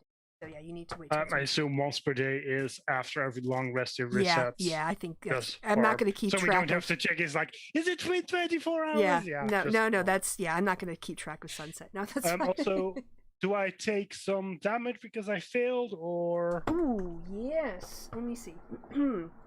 If unsuccessful in transferring the curse, the victim takes. I get to roll you a D10 of psychic damage. Ooh, Kermit suddenly just like good thing we're about to have a long rest. Kermit just tries to play it off and slinks Wait, back into the pond. Man, I lose my D10 for no reason. That's so not fair. No, you don't. No, Why you would still lose no, your no. You D10? still have it till you have a long rest. So. Yeah, so if we're about to have a long rest, I lose my D10. That's true. You That want to is hit true. Kermit? No, I'm kidding. That's not fair. I'm But not gonna yes, hit Kermit for no reason. she's, Can I have it No until reason. I mean, you have a lot of reasons to try and hit Kermit at this point, including the critical slap. a critical But slap. It's not a critical hit. It's a critical slap. He slapped and it was Sorry, a that critical. was It just was a really critical funny. slap. Yeah, that's just funny. I'm sorry, Kelsey. You're gonna say something. No, that's fine. I'm Okay. just bitter. All right. So Beatrice doesn't know it, but she's now immune to any curses of Bashaba for a year. So... Kermit was just helping. Just helping. See, yes. Oh, I guess we can have our rations, right, Grovit? And so she, like, pulls out from her pocket, and he's like, pulls out from her pocket, some berries and nuts, and they sort of, like, sit together, eating out of this sort of handkerchief that she's folded up. They get a log over and kind of sit next to each other, and warm themselves by your fire. Boss, can we spare some bread and cheese for them? Sure. I think we should share some cheese and some bread. This bread is kind of crumbly and it kind of tastes like it's been in someone's pocket at some point. Actually, now think about it. In the pond, can Kermit see any fish he could potentially punch? You want to punch a fish? I mean, the point is to eat the fish afterwards, Oh, but I he's see. gonna try and punch a Frogs fish. don't eat fish. No, let's. Some frogs definitely eat fish. I want to see if Frog Force 5 frog team member can punch a fish. So yeah, let's roll that shit. Survival, I guess. To No, punch a find it fucking- first. Oh, okay. I mean, all right, I all need right. to find the fish before I can punch the fish. I mean, I kind of assume okay. It's gonna be a super low roll, but yeah, you might mess it up. Go ahead. No, you're fine. 19? Yeah, you see all the fishes. It's a clear pond. 11. Doesn't 11 hit a fish? Definitely. I mean, I was just hoping for a 1. Really. That's the only reason I asked you to do the roll. Because I was hoping for a 1. I have 5 bludgeoning damage a fish. Then it would just be you'd have to spend a half hour fishing or missing fish punches before you finally got one. But no, you're fine. How many? Yeah, you can punch it. You can punch a couple fish. Bring them over for dinner if you. Mm-hmm. Yeah, but now they're All right. covered in poison. Blah. My Yeah, we poison need to get you doesn't some gloves. linger. Also, no, the poison is part of my power. Okay. So sorry. I I think. mean, you can descale and cook them, so you're not Mhm. really worried about the poison. Is he gonna wear gloves when he does the descaling? No, that's what I mean- Nazira does. I mean, at that point, it just makes it slightly zesty. They're a little bit spicy. Mm-hmm. It's a bit of oomph. So Nazira, you said were you asking the party about offering the 2 of them food? Nazira said, "Boss, can we?" Oh, jolly. Yeah, definitely. I think we've got enough here to go around, and they could probably use the energy before they walk to Waterdeep. Oh, should I give Jolly a Wisconsin accent? Oh yeah, you betcha. What I get? No, I'm just gonna sound like my dad. That's gonna be weird.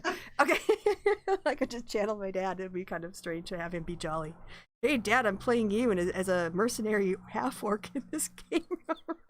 Anyway, sorry, I'm taking us out of the game. He's got really nice tusks, though. Awesome, very shiny. Really into oral health. All right, so yeah, Jolly says yes, and Beatrice says, "Oh, that's." You notice that Grovit doesn't really seem to talk that much, but he seems happy. He's just not very talkative. She says, "Oh, thank you, and we'd love to share the berries and nuts that we've taken as well. I mean, it's not much, but you're welcome to it if you want." And so yeah, they eat kind of greedily. She says, "I'm so sorry. We've been walking from Phandalin, and we're so close to Waterdeep, but it's still so far sometimes. And, your food is so good. Oh, so tasty." See, How is the road to Phandalin? there were some. I mean, we had some unusual adventures. Well, we're not really fighters, and so, when we see things, we just kind of run off. We don't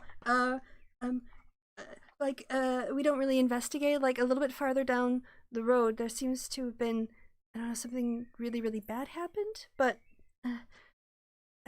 we just walked on. There wasn't anything that seemed we could do, and so we kind of just, when we see those kinds of troubles, we just hid. So yeah, be careful when you get kind of around the bend. There's some stuff down there that you might want to. Well, I don't know. You guys look really brave and strong. You might want to investigate, but I don't want to. These sometimes the roads are really unsafe. You touch an object, you can find yourself cursed.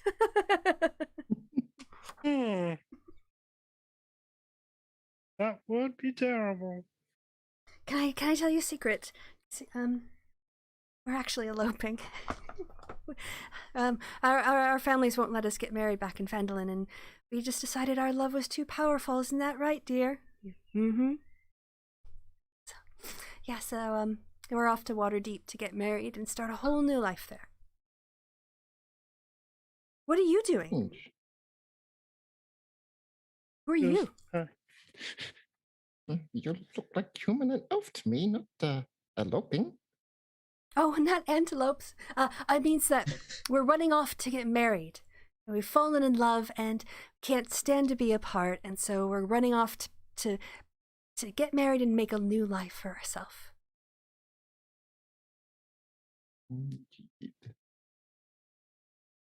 No, you're in Faerun. I don't know where this love is, but you very are strange people. You are very interesting. I have to buy you a book. Just a book, any book. How to concrete your driveway. Hey, has a lot of useful information in it. Wait, why do we have a book on concreting the driveway?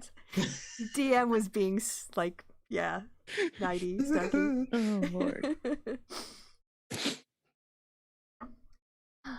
Well, we're getting tired. Is there any way we could maybe, your fire is so warm that we could maybe sleep here in front of your fire tonight with you? It's so dangerous out there, and you all have been so nice and generous. I would really appreciate it. Don't bother me. Oh, thank you. Jolly's like, yeah. Bartram unballs himself and walks over to the lady and says, "Dangerous out there. This trash you take," and holds out a morning star. Oh, I can't even believe how generous you are. I mean, I don't know if I guess maybe I could just look threatening. This trash you take. Okay. All right, thanks. We'll be able to use it. Here, she starts to swing it. Let's see how she does. Roll a d20 to see how well she manages to swing a morning star for the first time. Oh, she's not good. She needs a lot of practice. Definitely not proficient. Maybe she's gonna hurt herself more, but hey, she's got it now. So, yes, thank you so much. And your name is? Bartram? Is she saying that to him? Yeah, sorry. I realized I didn't make that specified. It's trash you take. He turns his head slightly and says, "Stupid bird. I go now." Okay. Thank you for the weapon. She sort of walk away from her. So. Well, I think we'll turn in for the night. Thanks again. And thanks for the weapon, and we'll use it. We'll sleep with it between us in case we have to use it in the middle of the night. Okay. So you all it's bedtime now. So what would you guys like to do? You want to? Kermit is digging himself into the mud at the bottom of the lake. Okay. The zoo's going to take the first watch. All right. Okay. Why don't you go ahead and give me a perception check?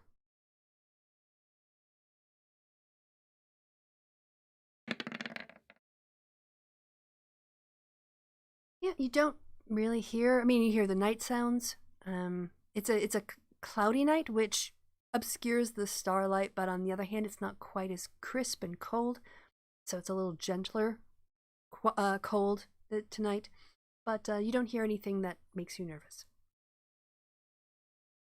And then who are you going to wake for the second watch?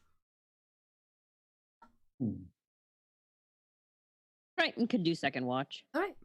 Give me a perception check.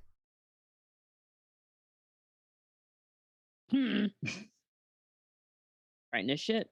Yeah. Crichton's got, you're thinking, about, yeah, oh, you know what you've got? Oh, I'll- my D10. I Yes. can finally use it. You can use your D10. Yay! The real question is, can she also throw her own bardic wisdom on that and make it even better? No, you can't give yourself bardic inspiration. That's dumb. Oh, can't you? Nope. Nope. It's not like guidance. Oh. It's only a gift you can give others. I guess you're already so inspired by yourself, you can't really do any more because you already know how awesome you are. I mean, that's how I would play my part. All right. So yeah, with 14, you hear the sounds of, seems like owls and birds moving through the woods, but nothing metallic or clinging or anything like that, So, all right. Who are gonna wake for third watch? Everybody, by going 12 o'clock and all is well. Because Crichton is I mean- a dick. Kermit is on the water, so might not even hear that. There was a rock at Kermit. Does she even know where he is? But no, I didn't do that. No Who rock. am I waking up next? Who's volunteering as tribute here? I think it's between Bertrand and Solio. Yep. So, Solio. Hello. Hello? Are people Uh, AFK? Who do you? We need. Soliolo would prefer to take last watch because they want to watch the sun come up. But it's up to you. Okay, so you wake Bertram up. I'll limit Alright. his turn. Yep. Poke, poke, poke. Wakey, wakey. Eggs and bakey. I wish I had eggs and bacon waiting for me when I got up every morning. I If know. I had eggs and bakey waiting for me, Mm. the house would be possessed. Bertram, you don't hear like anything on the road, but you hear the sound. You think sounds like, maybe dragon wings flying, not close, but you can hear the sort of whoomph, whoomph. And the space between it makes you think it's a very large creature, but it doesn't come anywhere near your camp. Then that's your watch. All right. And then he walks up to Soliolo and shakes him. Oh, watch. Oh, sun Turn come you up. now. Okay. Gotta watch carefully.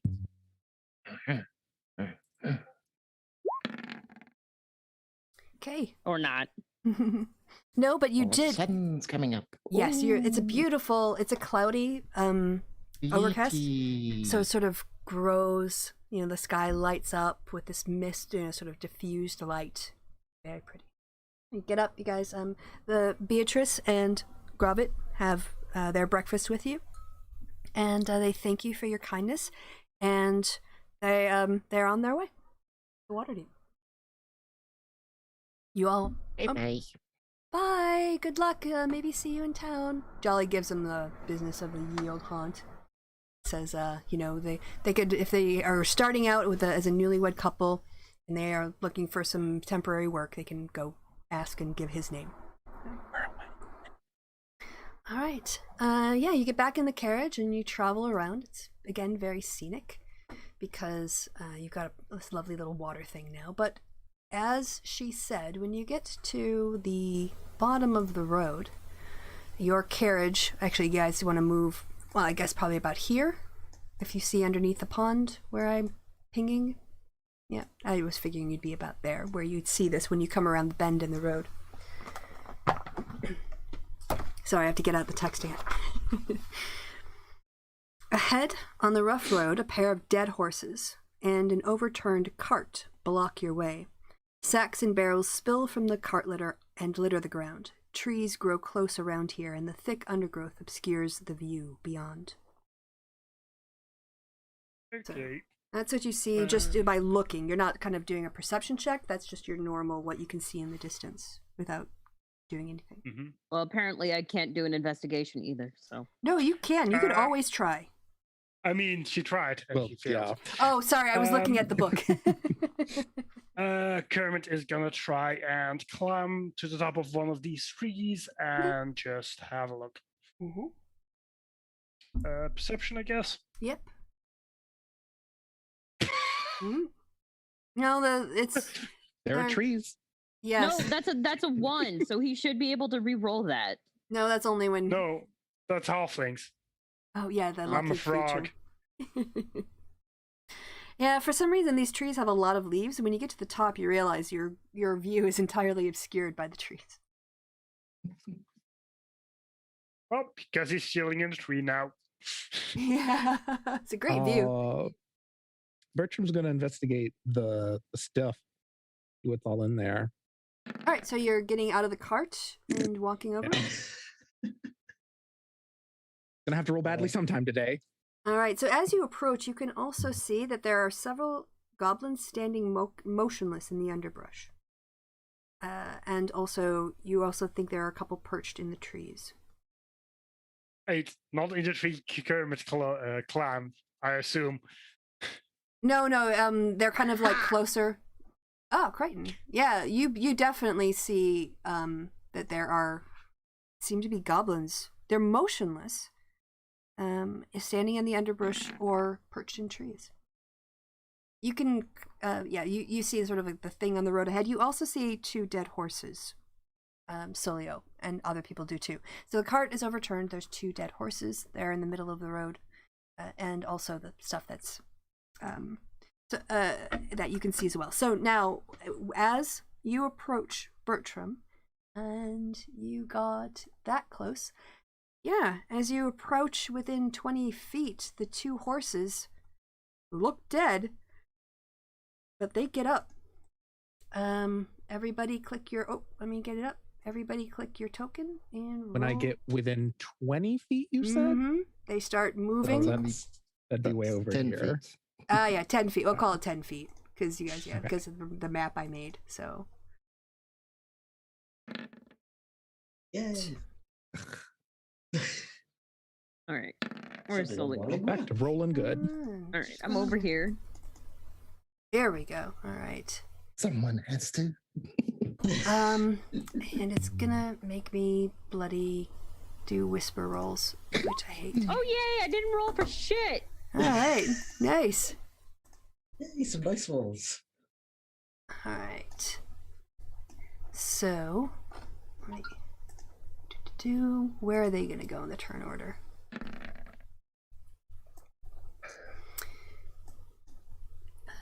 Not well. They got. Yes, they got 9. All right, so let me reorder this. And yes, so Nazira, you are where you are, but we've started initiative. So, you start to see one of these horses get up and start to move. And they look dead. They look like they should not be getting up. There are things falling off of them.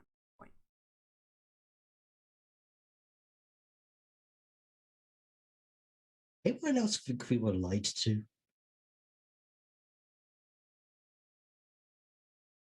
Ah, dear. I don't want to mess with dead horses. Zombie horses is not on my list of things to do. Well, we've got zombie horses and frozen goblins. Yes, Goody. you do. I guess Nazira's got to charge him now. Okay. Right. So I'll say that it takes you like 15 of your movement to. Oh yeah, from here. Oh, I'm on the wrong unit. 10 feet, you said, yeah. So yeah, I'll say that it'll take you like 5 feet to get out of the carriage, and then you can move. Yeah. 25 feet. Yeah. And these things are looking scary. Well, Nazira's not backed down from a fight yet. So, on to that one. Yep. Go ahead. What are we gonna do? full-on sword and totally miss. Yes. You actually manage to swing, and you swing and through an area where the flesh has already fallen off the horse. Next up, Bartram, you are right there when these horses started to move. Yep. And gonna light a fire under the nearest one's butt. Okay. All right. So that is dexterity save coming up. Well, they're not too bad they're pretty dexterous for. Come on, stupid sheet. Oh, that's a fail. Only one damage. Oop, 1 damage. One horsey starts to smell a little bit like horse meat. So. Yeah, and any flammable shit that happened to be there is on fire. And then you're just gonna run way over here. Okay. Awesome. Getting out of my way. Thank you. All right, next up then is Crichton. All right. And can I get my thunder wave? Mm-hmm. All right. So you can these describe it while I'm pulling it up. All right. So first, this is Nazira, right? Wait, hold on. Where's my thingy? This is Nazira. Zero. And then Jeremy. all right, and then these are baddies right here and right here. No, actually I can No, the only baddies are here. correct. Just what right this there? is, if you zoom in, it's meant to be like busted up shit. That's what it's Oh, supposed that's to just busted. Where are the they're in the ice- underbrush and in the trees, and so they're okay. obscured, like they're so but Okay. they're not moving, which is kind of weird. Alrighty, cool. Yeah. That's what I need to know. So I'm gonna move right here. And Okay, yep, I've got you. You have control of the square now. awesome. And we are gonna move the thunder wave right here. Boom goes the thunder. All right, and they have to do con saves. Yeah, DC save. It's up above, so I can just scroll back. Nope. There you go. Oh, thank you. That makes. All right, con save for the first undead horse. Oh, Ah, shit. he makes that one. Second horse, one next to him, fails. Fails. All right. Awesome. Roll your damage. My 2d8. Oh, nice. 7. Yeah, I mean, it's kind of hard to tell because they're already dead, but there's less of it now. Yeah, so, yes. Crichton stands up with their bardic powers, and just, what do you sing to push your thunder wave out? I just go, boom goes the thunder. That's it. Yep. And then to give bardic inspiration to Solio. Oh, okay. Let's. How do I want to say this? Shit. Of course, all of the because the golems are frozen. The cold never bothered me anyway. And now Soliolo has inspiration. All right. Yeah, so Crichton, when they say boom in their lyrics, it's the time of when the thunder wave forms out of their body, and you can just see more of the effects of the thunder wave this time because it's still kind of early in the morning, and you just see bits start to drop off the one horse. So, all right. Is that your turn? Yep. Cool. Kermit is gonna leap from the tree and just land right over there and attack that guy with flanking. +2. 14. 14 will hit. Yes. So 6, and then he's just gonna punch it again. Okay. 12. Oh, again, this is a situation where the damage you do. Also, DC 12 con save from the initial hit. Before we forget. Yeah, I would, but they are immune to poison. I was about to say, that it in fact does not matter. Yeah. Yes, but so yeah, you end up kind of like punching, but where you punch through ended up being like a hole in its rib cage that was made open, or like, part of it shook open because of your last punch. So second one just kind of goes through it rather than hitting it. So that's your turn. Anything else? Nope. All right. The war horses now have their turn. And so one of them turns to you, Kermit. And I'll just say it this way. If the main party people were here, from if the A team were here, they would recognize the symbol branded into, that seems to be glowing in the sort of forehead of the undead horse. They would recognize it from what they read on, or at least Mara and Hibara would recognize it from what was seared into Talanatha's, the tiefling in the White Lighthouse's forehead, when they met Hubsher, when they met, Huber Grupshoop, or whatever. Yes. Dang nabbit. Yep. Why is he all the way out here? He's a butt. Good point. He's a butt. All right, so coming at you are its undead hooves, Kermit. Misses. Miss. All right, and the second horses are Crichton, you're there, so it's going to it's going to rear up in its back undead legs and come at you with its hooves right at your face. Misses as well, I take it. 13 will not hit, I presume. Shit! Does 13 hit you? Yes!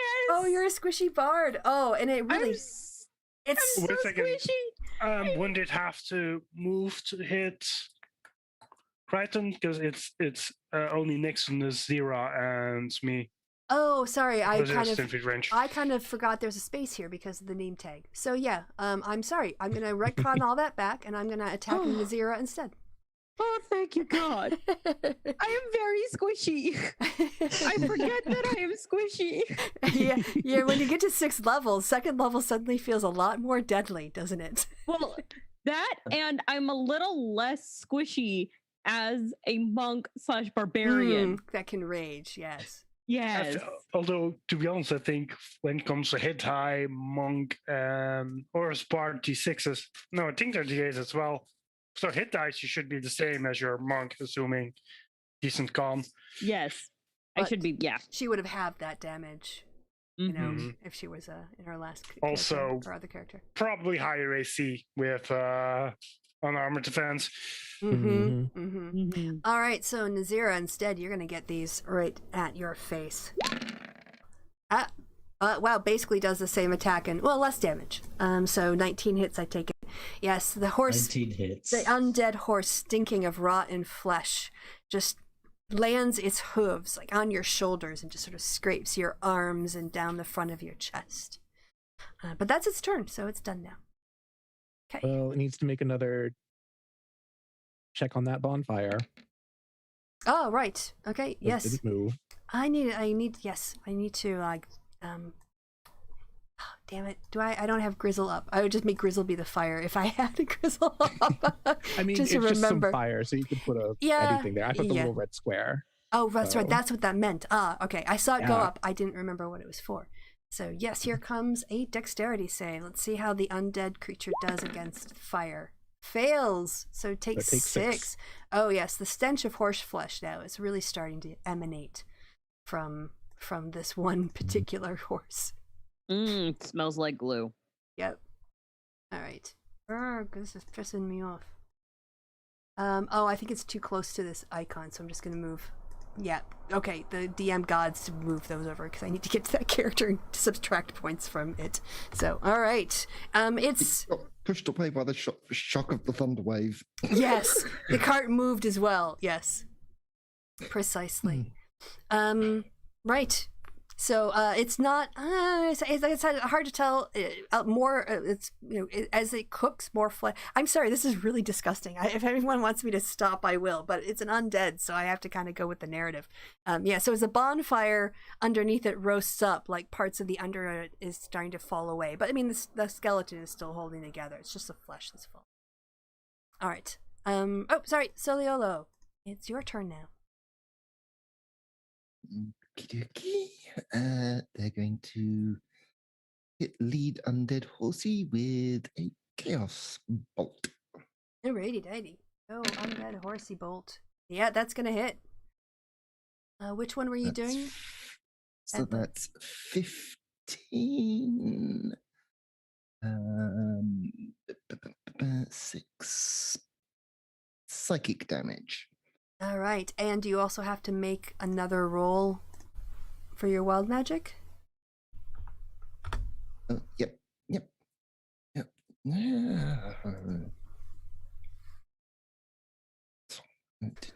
Wild magic.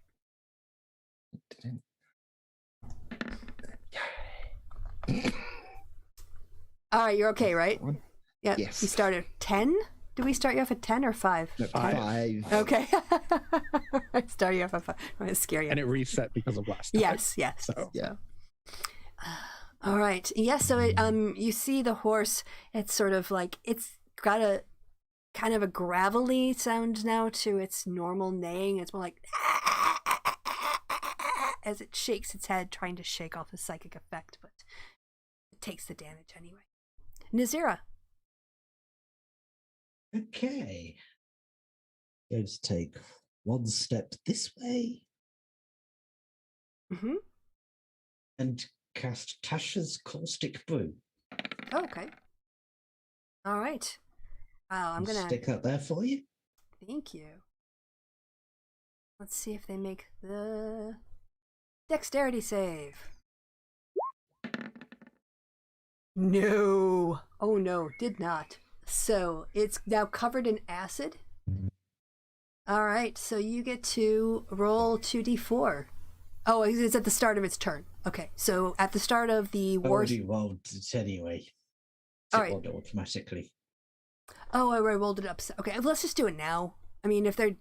Well, I guess there's a bunch of other things. Okay, make a note that they get 6 extra damage if they're still alive after this round. And I'll add it then at the start of their turn, if I forget, okay? Okay. Anything else on your turn? No, that's it. All right, Bartram, to The you. zero is now concentrating. Yeah. Yep. Let's see.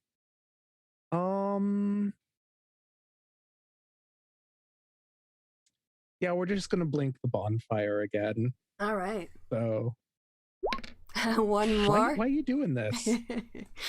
Still up. About half of the flesh So- is now off of it, but... Okay. Well, it needs to make the deck save.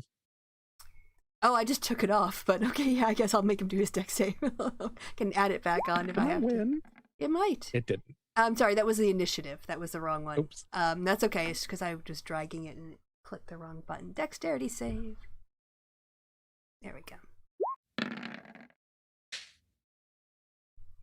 Is that a save if they make it? I always forget. Tie goes to the defender. I believe so. Yeah. Yeah, They because if met it. we were So, to yeah, hit they their saved it. AC, it Yeah. would hit. Yes. So he Yeah. saved. So he gets 1 point back. Very exciting. Yeah. All right.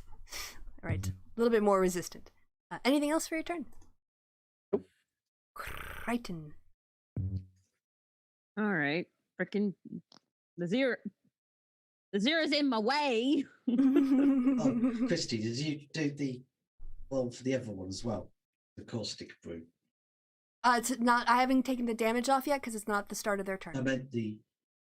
The deck save. Yeah, it's a 30-foot line, so it can hit both of them.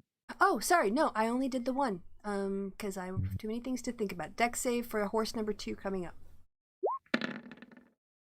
That one did Yeah. make it. So I'll put a dot on that one. Oh, that you're not gonna. The red is almost impossible to see. Okay, remember that's the one that's taking the damage. Okay, sorry, Crichton. I needed DM admin. Don't worry. I was trying to figure out. I'm trying to look up songs with thunder in it because I'm like, I know one at least. It's ACDC's Thunder. Thunder. Lightning, the way you love me is frightening. Yeah, you need to. None of y'all are helpful. Go grease lightning, you're walking down the corner mile. Grease lightning, Not go helpful. grease So lightning. not helpful. All right. Well, that's not helping because I actually need to hear the song, and I currently have no music in my head right now. It's really, really sad. All I hear are crickets. So again, I'm Crichton used his movement, and we're gonna, for some reason, can't move the square. You want it back? There we go. Hey. Yeah. Here we go. Aha! And do you want it over the horses again?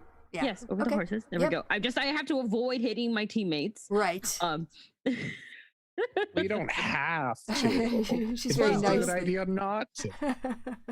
I mean, I don't want to hit my teammates. It's a bad idea.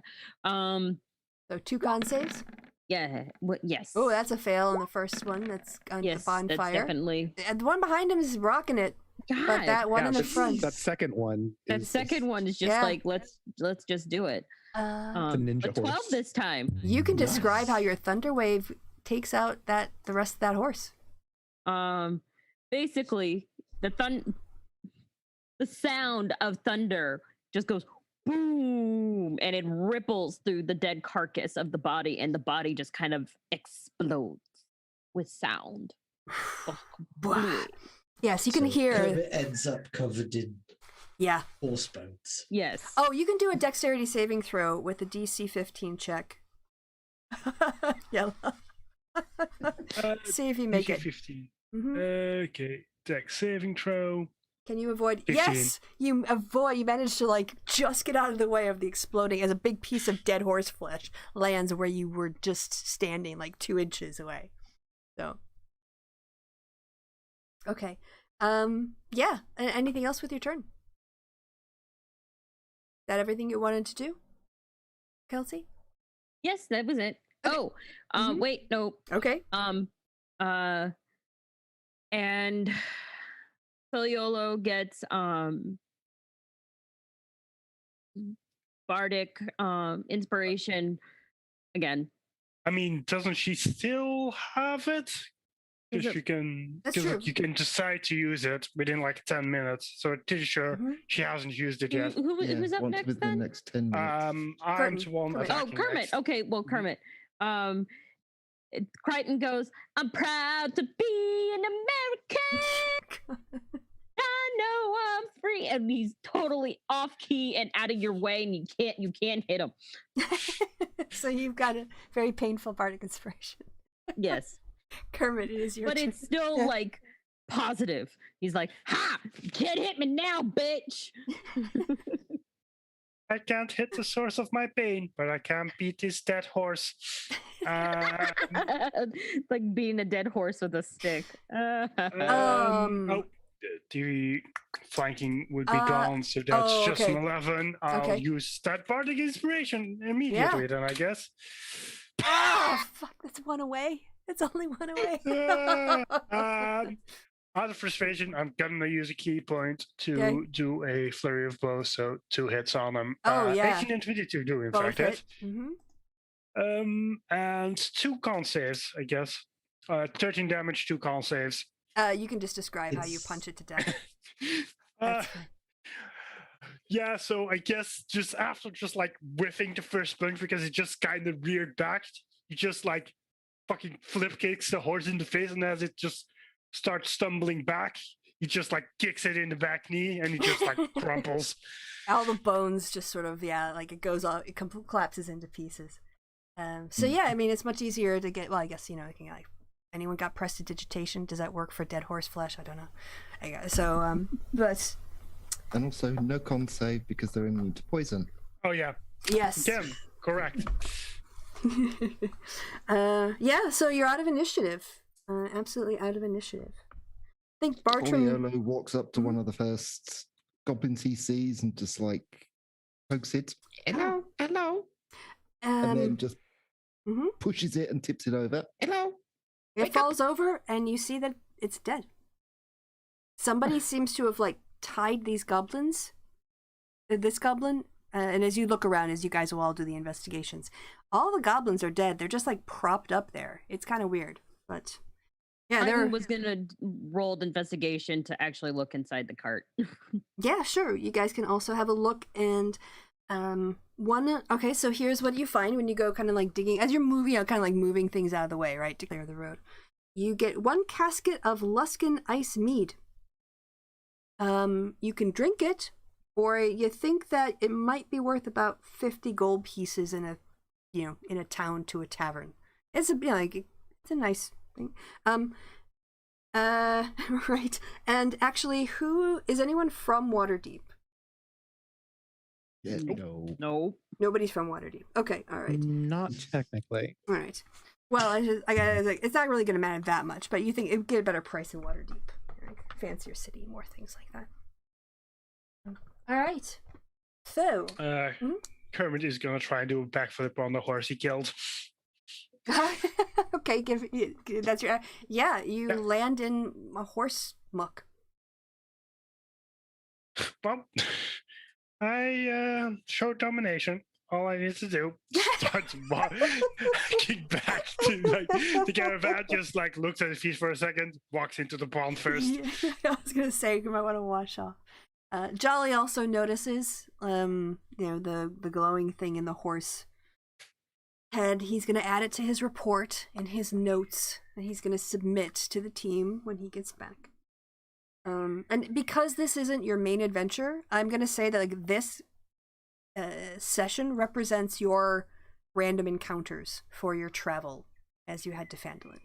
Okay. Mm-hmm. So we're gonna I'll move you back over to the main map, which is the campaign area. It's actually much. I think we don't get this map in the Waterdeep kit, and I think it's really super cool. By the way, see where I'm pinging Silent Sound Lighthouse? That's technically where the lighthouse that you have is supposed to be, but I kind of like having it closer to Neverwinter. So your lighthouse is here, even though technically the game one is supposed to be there. For your other team. Yeah, so you guys head over, and you are now approaching Phandalin. You make your way through the main road and to the trail. And actually, I think there might be a better map. Hold on one quick second. I thought there was one that more clearly showed. Oh no, no, it doesn't. I was wrong. I think I just thought this map was better than it was. So yeah, Parker and all y'all kind of come out of the mountains and start to make your way down the Trillbore Trail, which leads off of the main high road. And by the time when you get over in this area, you do see Thestit and her group of lizard folk, and they wave at you, yay, as you go by. All right. The modest-sized town that you see as you descend, as you go along the mountains and head toward it, nestled at the bottom of the mountains. There you go, Kristi. Well, okay. Better map. Yeah, if everyone wants to open up that, I can show that on screen for the people watching on the telly. Oh yeah, that's a very, very good one. I'm into this. Yes, I can. Zoom. Oh, it's so big. That's what she said. That is. I see how it's like. It is that lovely swamp area there. Yep. Is the Mayor of Denman. Yeah, like I said, I had adventures. We're on an agenda, people. This is a side quest. This isn't the main thing. All right, this isn't gonna take us 2 months. This is gonna take us 4 episodes, and then we're done. God damn it! I'm gonna make sure it happens. You say that now. Yeah, all I have to do is yes. Okay. All right. So yes, as you come into the city, you see a modest-sized town comprised of about 50 buildings, most of which show signs of regular upkeep. Farms and an apple orchard mark the outer edge of the town, with houses and shops closer in. The townsfolk are milling around in the central square and on the adjacent green. 2 people are standing on a stage in the green, addressing the crowd. In the distance, as you approach, you can't really hear what you're saying, but you can hear a steady chorus of cheers and boos and shouts. Rising from a small hill overlooking the town is an old manor house, or at least it was an old manor house. Most of its walls have collapsed in what appears to be a recent disaster, with traces of smoke still rising from the pieces of tumbled stone. As you kind of come into the town center proper, which actually now I can give you a map of Phandalin. Oh, right thing. I have, I don't know, 30 maps at this point, so. Oh, there you know what? No, you don't want the villa. Sorry. There you go. That's gonna be Phandalin. And this is the old ruined manor that you're seeing on the hill that overlooks the town. And here is the town green. And this is the Trinbor Trail, so you guys come into the main part of the town, you can hear the echoes of cries and shouts and cheers and stuff. And as you get closer, you can see on the stage a portly dressed male human on the stage points suddenly at your carriage and your group looking out and shouts, "You see? This is exactly what I mean. Just when things are starting to calm down in Phandalin, more murderous vagrants show up. They probably have something to do with what's happened at Tresendor Manor and with the livestock that have started going missing. And it's only a matter of time before all of this ends in misery and bloodshed. I promise." And so the eyes of the town sort of look at you as you kind of pass and into the town square. That's where we're going to leave it, because that's all I've prepared. I thought, there's no way they're going to... Well, I mean, no, I kind of timed it all right. I figured you guys could just about get through 1, 2, 3, 4 encounters. So I thought the fights... turned them all into fights. Yes. I thought the fights would actually go a little bit longer than they did, which is why we're ending like a half hour earlier. But yeah, so that's it. So from the next session, you're in Phandalin. It might not be 4 sessions. So we had the session 0, this session, and then let's kind of like, I'll try to like, I think probably like another 3 sessions. We should probably be okay. So, because I don't know about y'all, I'm excited to get back to Waterdeep. I've been homesick for Waterdeep. We've been in Neverwinter, which was nice. You made some friends, you made some enemies. But a lot of enemies. Yeah, I want to get it back to the Bobs. It was really nice to see them in the session 0 to be back in the U. I think I missed it so much. I think we were in Waterdeep and you decided to send us away, so well, yourself to blame. Well, Right. I think it's mostly because Everything was fine. I thought maybe you guys were feeling a little bit claustrophobic. You're just going to this part of town, that part of town. Might be nice to get out. And I'm like, no, actually, I just want to stay home. To be honest, it's probably a good idea that Kermit, most of his actions aren't going to directly affect the people in Waterdeep, because I feel like he fucks some shit up. That's true. That is true. And yeah, I've also, as you guys have heard, I've kind of worked in this thing where Jolly is your eyes and ears. So if there are things that are important for your plot line, like making the connections between Hubur and this adventure, I will make them explicit because, yeah, I mean, your party could obviously beat 2 dead horses without any problems. So it's just, yeah, it's kind of fun to run them. I don't know, that's one that smacked me did a lot. Yes, that's true. But I'm going to say you all had a long rest after this, by the way, as you traveled. So you're all fresh up and full of spells and everything else for the start of being in Phandalin next time. So a little bit like a half hour early, but I blame you guys for not doing more in your, for not liking, for being too good at your fighting where you took out my baddies. So good I didn't land any hits except the Vine Whip right at the beginning. So, Vine Whip. That's it. That's all I did. After that, it was just taking hits. Yeah, being second level, it's hard. Yeah. Mm-hmm. You're used to like, I can take that blow. Oh, damn, that's half my hit point.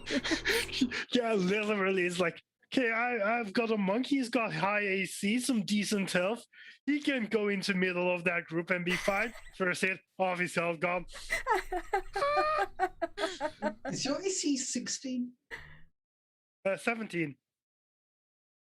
Wow. Yeah, an armor defense, if you roll well, does some work. All right, well, Yeah.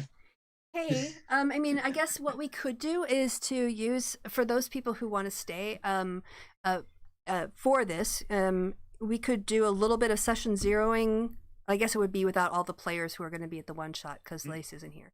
So yeah, I guess maybe you've all done your backstories. Maybe we could talk about working out how your patron connects to your work story or your backstory here, because I could still do that with Lace off like online or messages.